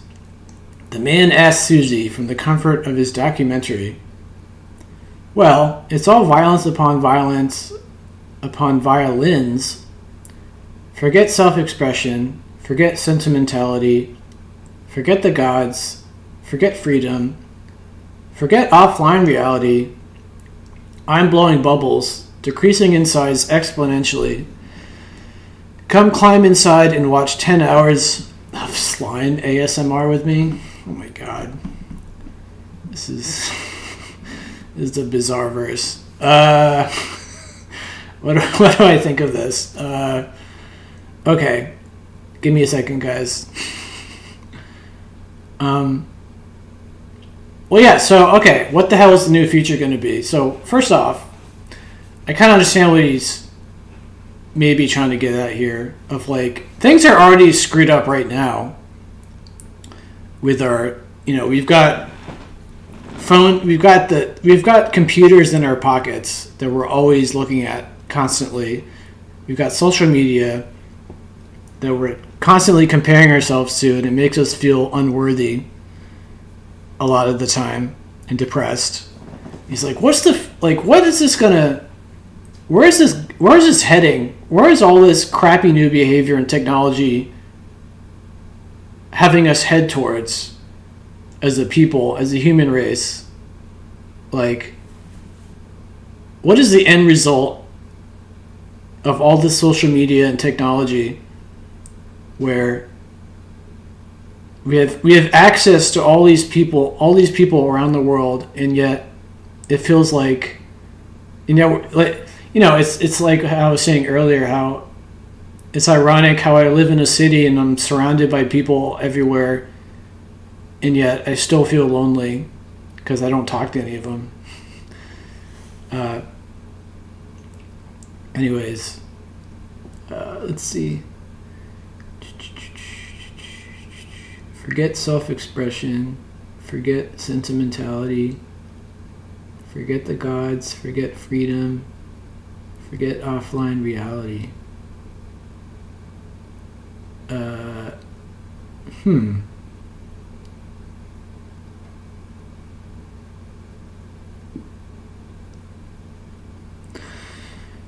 That's kind of a dense section. I like the part where he says forget offline reality, because this is just what it makes me think of. Because personally, I'm so addicted to my computer and my phone that even I like forget to try to be a part of the world. Right?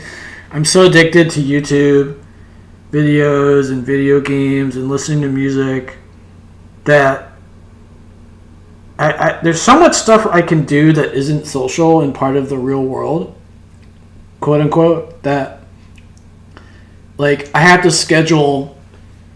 basically have to schedule time to like interact with other people. I'm just so hopelessly addicted to technology and being on my phone and stuff that I often forget to be a part of offline reality, as he puts it. Because, technology being at our fingertips, anything that you're interested in is ready at your fingertips. Whatever cool types of videos you want to watch, they're all on YouTube. Whatever game you like to play, they exist, right? And it's all purposefully designed to be addictive, which is another element. So, you might have heard of this in the news of like, that's what all these social media companies, technology companies are doing all the time, is trying to figure out how to get you even more addicted than you already are to like Facebook and Instagram and all these things. That's what YouTube Shorts are all about. Is they've realized like, oh, people are far more interested in watching these short clips and are going to hang around more on YouTube because of these short clips, and people like short bursts of entertainment. That's just them trying to make you more addicted. So technology and AI is pushing all of us towards becoming non-social, you might say. Leanne says, forget offline reality. That says it all. Yeah, like you forget that there's an offline reality, like literally. You have to remind yourself that there's a real world out there of like actual flesh and blood people that you can interact with, right? And if you're an introvert like me, it's like it's very difficult to go out there and try to be social and make friends. It's a lot easier to just be on your computer at night and play your favorite video game with random strangers and watch fun YouTube videos. Yeah, Leanne says, oh really? That's why they do shorties. Short clips. Exactly. Anyways. Then he says, I'm blowing bubbles, decreasing in size exponentially. Come climb inside and watch 10 hours. That's kind of a silly. But I mean, he's talking about, let's watch 10 hours of slime ASMR. Which I kind of like that because it's so true. Like, there's literally, we've come to a point as a species where literally there are channels, ASMR channels of people like making these weird noises, and people just watch for hours. People making these weird noises. You know, I forgot what ASMR stands for, but you're like watching. It's videos about noises, like specific sounds, and they're like soothing, I guess, is the idea. And it's like, dude, people are wasting their time watching some weird guy make weird soothing sounds on YouTube. Or like those mukbang channels of people watching other people like overeating ridiculous numbers of food on YouTube. Like, so in other words, what I'm saying is we have all this amazing technology, and what are we using it on? We're using this amazing technology to spend 10 hours watching some fat guy stuff his face on a mukbang video. Right? He's eating like 30 fried chicken pieces for his mukbang video, and we're just like watching for 3 hours. And it's like, that's what we're doing with all this amazing technology. It's like, what a joke.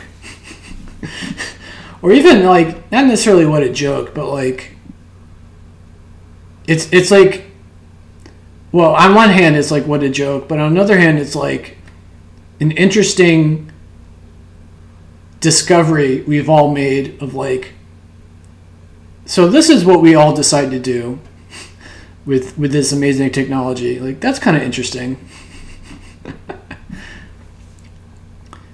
Leanne says, no, it's an actual reaction. You know that they walked on my grave feeling the shudders, or the feeling someone is staring at you from behind.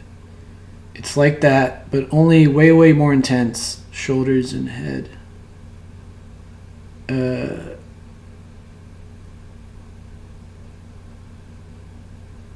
What do you mean by that? I'm sorry.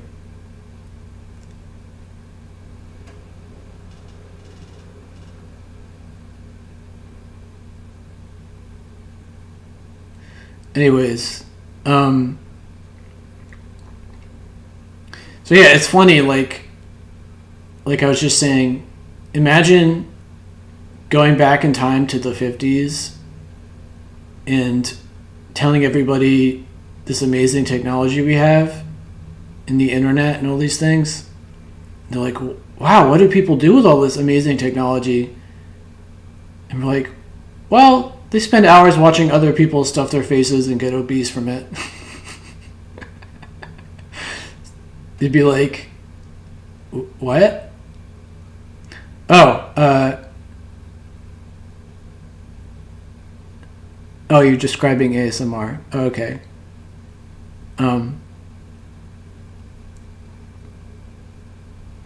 Which, by the way, speaking of what people thought the future would be like, I was watching a Joe Rogan clip.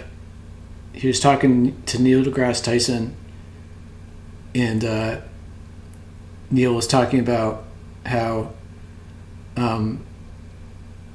like in the 40s and 50s, they thought the future was going to be about energy, and how we'd have all this energy in the future, and it would allow people to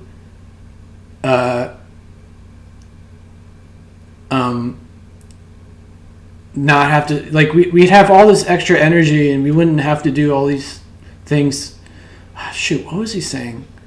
Well, basically, he was talking about how people in the past thought the future would be all about energy, but the future ended up being all about information and the ease of access to information, and how nobody would have ever thought that would be the future.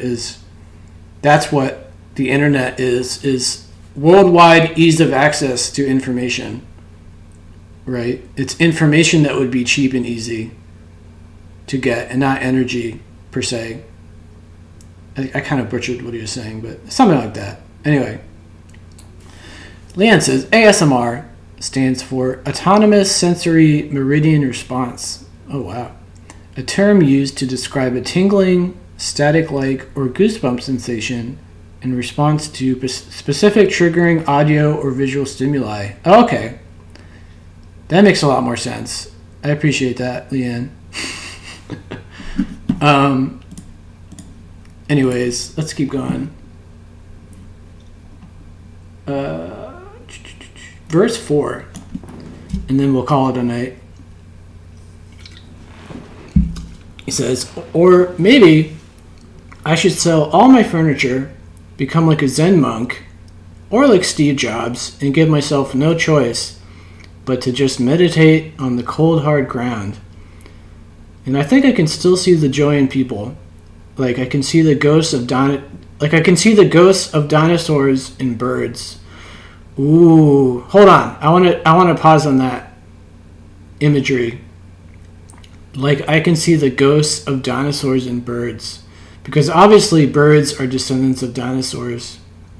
So what that makes me think of is, in this analogy, future humans, future technologically overexposed humans are the birds, and we are the dinosaurs. And he's wondering what the future birds are going to be as a result of all this technology. That's what it makes me think of. Anyways, he says, like I can see the ghosts of dinosaurs and birds, I think it's about time we go back to the future again on Amazon Prime Video.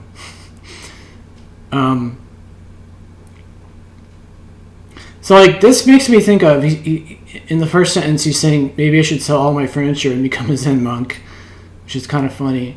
But honestly, what that makes me think of is he's kind of panicking.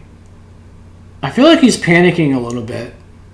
He's wondering if all this technology is making him into a shitty, boring, useless human, and maybe so he's like, maybe he just needs to cut himself off from everything and become a Zen monk and just have no technology whatsoever. He's fighting this internal battle of accepting that this is the future of humanity, is this overexposure to technology and social media and all these things. He's trying to reconcile.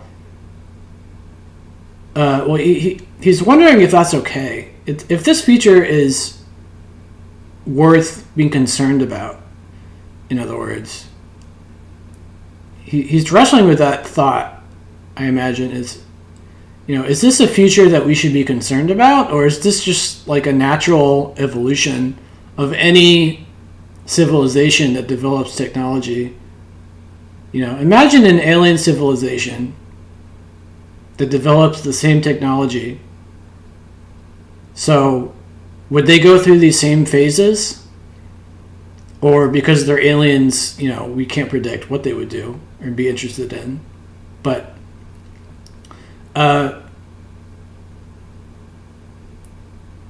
so I guess on some level, he probably feels embarrassed to be a part of the human race if this is what we've become. People who watch 10-hour ASMR videos and mukbang videos. Like, really? This is what we're doing with our free time, is we're making the Housewives of Atlanta and all these stupid things. Like, what a joke. in a way. Leanne says, I get ASMR from music. Not intentionally. So yeah, that's what this last verse kind of means to me, is he's recognized what all this might be leading to, and he's trying to figure out if this is like fine or not. Like, is it okay that we spend all this time looking at stupid things on the internet instead of doing something more productive, quote unquote? Is that okay? Should we feel bad about this, that we're, watching slime ASMR for 10 hours? Like, I mean, frankly, this is how I look at that.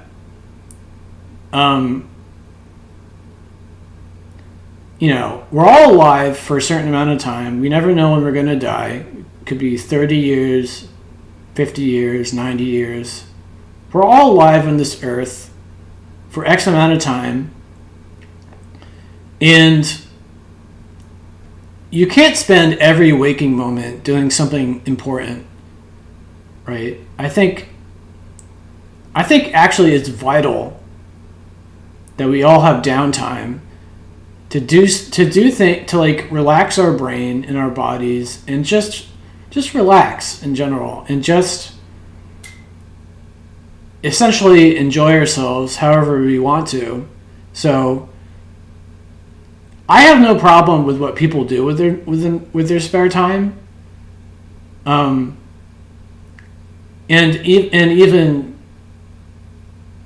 more than that, like, it doesn't matter really in the end, right? In your spare time, it doesn't matter what you do or not do. Even if you like music, right? I think I said this the other day. Like, even if you like music, does it really matter if you never listen to the Beatles, as hyped as they are, as great as everyone says they are? Does it really matter? I mean, not really. Right? Like, I enjoy books. I have no drive really to read a lot, but when I do read certain classics, I enjoy it. But if I die tomorrow having not read most of the classics, would I feel bad? I mean, not really. I guess what I'm trying to say is, like, you gotta accept that life is just about doing what you need to do, and then doing what makes you feel good, whatever it is. And don't feel bad about whatever makes you feel good. Especially because it doesn't really matter anyway. Because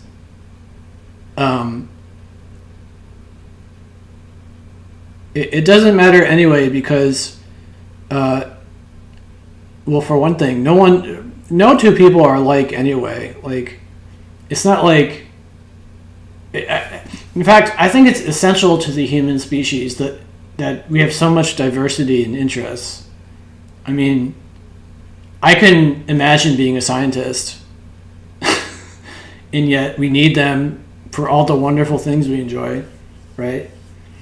Like, literally everything in my life that I enjoy is a result of science.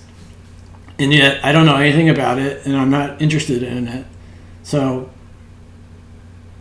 the human race functions based off of diversity in all regards.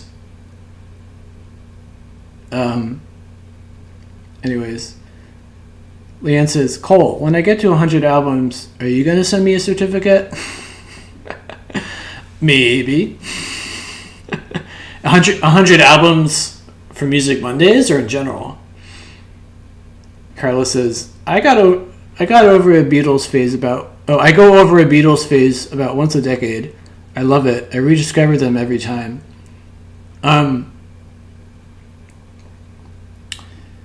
I mean, it's so interesting because life is just interesting to me in the sense that I can be so passionate about something and yet millions of people have no interest in it whatsoever. Like, isn't that a weird thought? Think about that. I think that's weird that we can all be so passionate about all these random things, but then there's millions and billions of people who have no interest in it whatsoever. Like, I have no interest in dancing. I think dancing is a waste of time, other than as like a cool date thing. I mean, like, I know it's not a waste of time. I'm just saying, like, I never ever want to go dancing, ever, unless, you know, like unless my cute date wants to. Then I'm like, okay. Or like, I have no interest in gardening. I have no interest in doing yoga. I don't know. There's like a million things I don't care about. I clearly care about music a lot. But even two different people who care about music a lot don't even like the same music. It's like... Which, by the way, a small tangent about that. Diversity is crucial when it comes to the arts, because otherwise artists wouldn't be able to make art and make a living, right? If everybody just liked the same bands, dude, that would just like ruin the music industry. Like, the music industry exists because everybody likes different bands. right?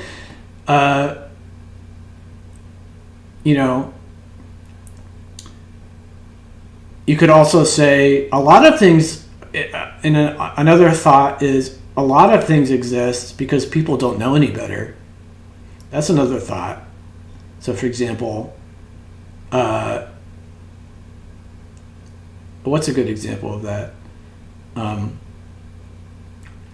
Well, a lot of things exist because people don't know any better, or they don't care, or I'm trying to think of a good example.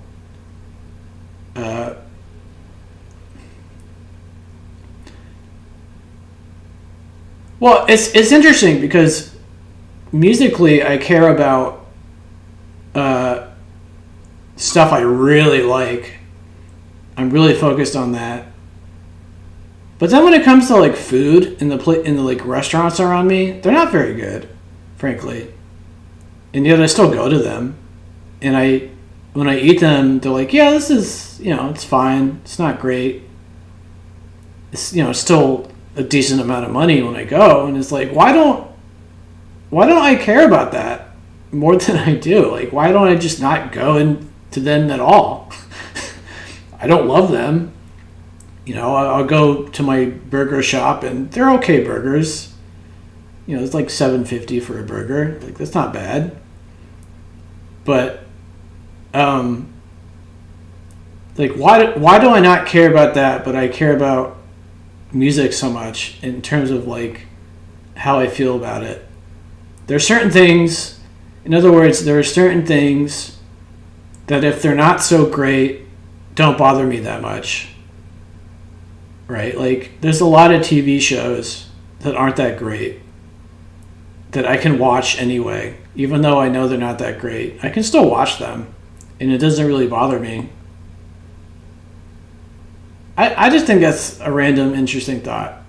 Is maybe that, I don't know if that's true for everybody, but I feel like it's probably true for everybody. We're like, there are certain things in other words, there's certain things we really care about in terms of how much we like it, but then there's a lot of other things that, like, don't concern us that much if they're not so great. Anyways, Leanne says, It's the fact that people are looking more at others than their own lives. Isn't that the root problem? Well, that's one of the problems. I mean, especially with social media.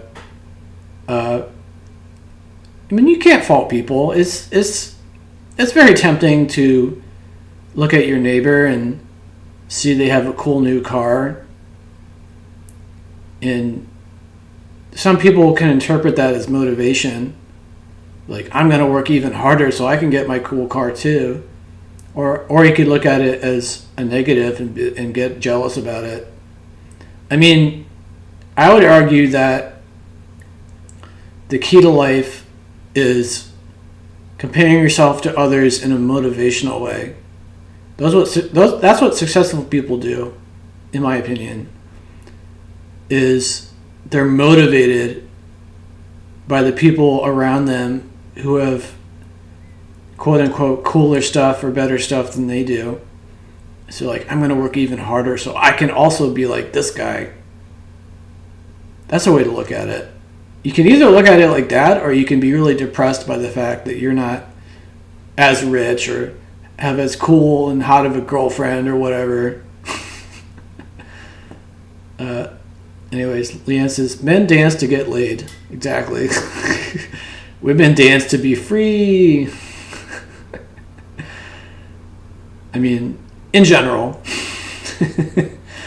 I mean, I'm not going to lie. Like, I hate dancing, but if I'm dancing with a girl who likes me and is like, you know, up close and like we're touching each other and stuff, like that's awesome. But maybe what I'm talking more about is like when you're not sure if the girl likes you and you're like let's say if you just go to a club and you're single and you're with your friends and you like, I don't know, go up to some random girl who's dancing and you're trying to like figure out like, does she like me? Like, can I get closer? Can I like touch her hips? You know, like that part sounds like a nightmare to me. But if I'm dancing with like my girlfriend, that's way more appealing. Anyways, okay, so that was track 4. And now it's 2 a.m. So we should probably call it a day. Call it a night. So that's 4 out of the 9 tracks for Sod's Toastie, which is my favorite 2022 album. All right. So hopefully you guys enjoyed it, or found it interesting, or found Music Mondays interesting this week, or funny, or whatever. Hopefully I fixed some of my production quality problems this week. Leanne says, if she's dancing with you, chances are you can touch her hips. Duly noted. Good to know. Carlos says, Cole, I just wanted to say that I'm the guy who once sent you a picture of you with the... Oh, I remember this, Carlos. Yeah, with the cover of London Calling by The Clash next to you. I don't know if you remember that. I totally remember that. Oh, man. I forgot about that. Was that... I think that was on the Facebook group, wasn't it? Or something like that? I remember that. That was awesome. I think I showed that to my mom, too. She loved it. Anyways, Carlos says, oh, yeah, I'm glad you guys met each other. Leanne says, Cole, it was great to see you on screen the whole time. Sorry I was quiet tonight. Kept crashing. Oh, I mean, I just, no pressure to do anything, really. I'm glad anybody showed up. I'm glad you showed up. Brad, Carlos, Groovy Lisa, Psycho's Platters. Did I forget anybody? Yeah, Carlos sent it to me through Facebook. Do you still have that, by the way? Can you send it to me again if you have it? I think I have it somewhere. I don't remember where it is. Anyways, so yeah, that's this week's Music Mondays. Let's talk about next week. I'm glad. Oh, Carlos says, I really enjoyed the session. I'm glad you did. Okay, so next week, I'm going to present you with two options. You've got you've got two albums as options. From the 2000s, you've got Quiet is the New Loud by Kings of Convenience. That's number one. Number two is Phantom Center by Farron from 1990. So, Kings of Convenience is kind of like Simon and Garfunkel-y acoustic stuff, really cool stuff. And then Farron is kind of folk rock, I guess, is how you would maybe describe it. I don't know. What do you think?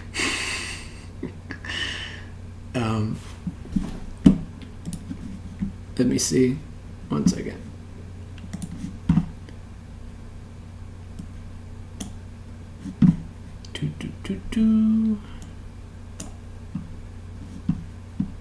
Oh, thank you, Leanne. So here's number one, or number two, or one, or whatever. Phantom Center by Farron. Or I have reviews of these two, by the way, on my channel, if you're curious. But I forgot what I said about them on the reviews, so it'll be a fresh perspective anyway.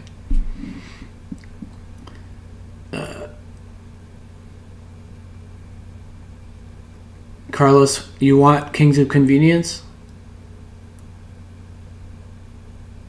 You both want Kings of Convenience?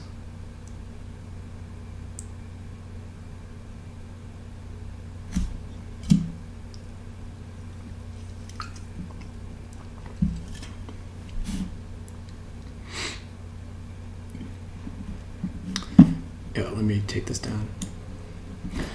And then I can do this move. Check that out. Carlos says, yes. Leanne says, Farron. Oh boy. Wait, so Leanne, you want Farron, correct? Is that correct, Leanne? Ooh, very nice. I love the diplomacy, Leanne. Leanne says, let Carlos choose, so he'll come back. Very nice. Okay, Kings of Convenience. Sounds good to me. So that's your homework, guys and gals. Is Kings of Convenience. Quiet is the New Loud. Feel free to watch my video on it if you feel like.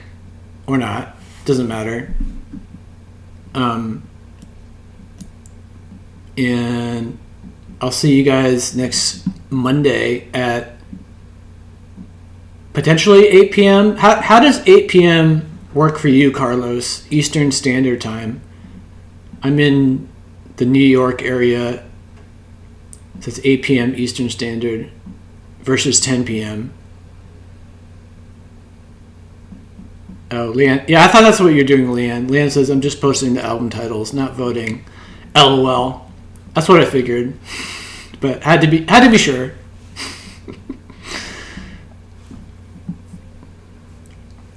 Leanne says, I should actually try for both albums this week. Push myself. I mean, sure. I'm not going to say no. Do what you want to do.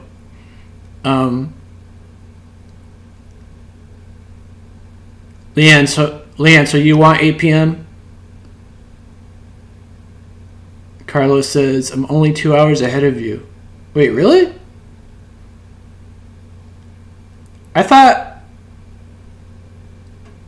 But you're in the UK, right? Because Brad is in the UK in Leeds, and he says it starts at 3 in the morning. Now I'm confused.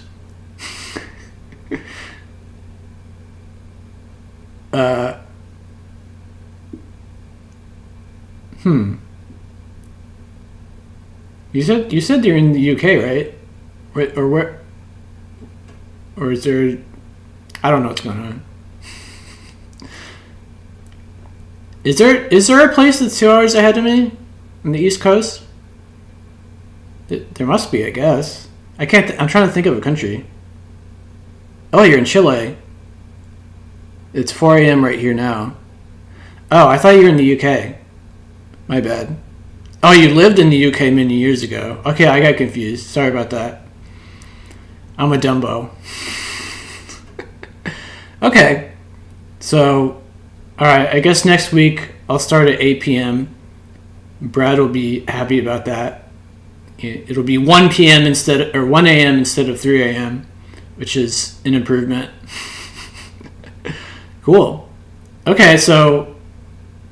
Oh, let me see if I can find the album. Very briefly. Give me 1 second.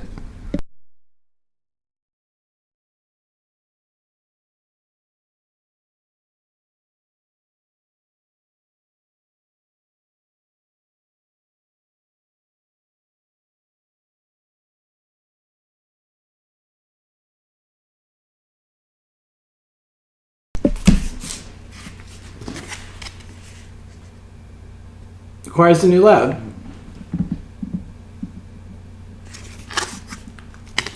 It's the boring back. But anyways, so look at this guy, by the way.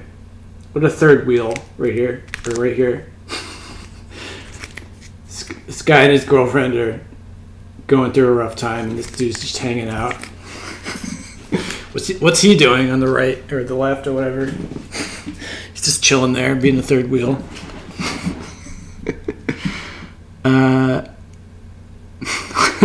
Leanne says, homework, Kings of Convenience, brownie points, Phantom Center by Farron. I know. I'm just like, and by the way, thank you again, Leanne, for the idea of Music Mondays. I like the idea of creating a focus, right? Because, I like just hanging out and chatting, but I also like the idea of a focus of, like, I was saying earlier, like, there's so many albums, what do I listen to? And then you can reduce that by, well, Cole recommends all these albums, there's still a lot of them, so that's a reduction. Is we went from tens of thousands or however many albums there are to the ones Cole recommends. And now we have this further reduction of, okay, from these, 800 that Cole recommends, you got a week to listen to one of them. I like that idea. That's a great idea. Leanne says, you owe me everything. You owe everything to me. You're not wrong. So yeah, by the way, this Friday, I'm considering, I might do a poll about it and engage the community. I don't know how many people are going to respond to it, but we'll see. Of potentially doing like a mock radio show, YouTube radio show, where I play 45 minutes or an hour's worth of, essentially a playlist I come up with, and I actually play the song for everybody to listen to, and then we talk about it. However, like I was saying, the problem there is the video will probably get blocked the next day because I played so many things by so many different artists, and they all have their own blocking tolerances, or however you say it. Anyways, Carlos says, Cole, I don't know if you're aware that there is a time lag of about half a minute in the chat from when we send you messages to when they reach you. I thought I'd let you know. I appreciate that. I don't know why I didn't even consider that as reality. But now I know. The more you know. I appreciate that. Thank you. Leanne says, make some shorts. Give us cool lyrics. And we comment what it means or something. Oh my God, that's a great idea. Potentially. That's a seed of a great idea. I have to think about that. Well,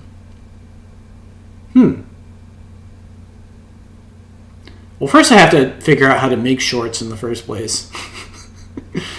But let's say I figured out how to make one. That's a good idea. All right, anyways. Okay, it's 2 a.m. You got your homework. I guess I'll put a poll up for Friday at some point. But yeah, until next time, enjoy your week.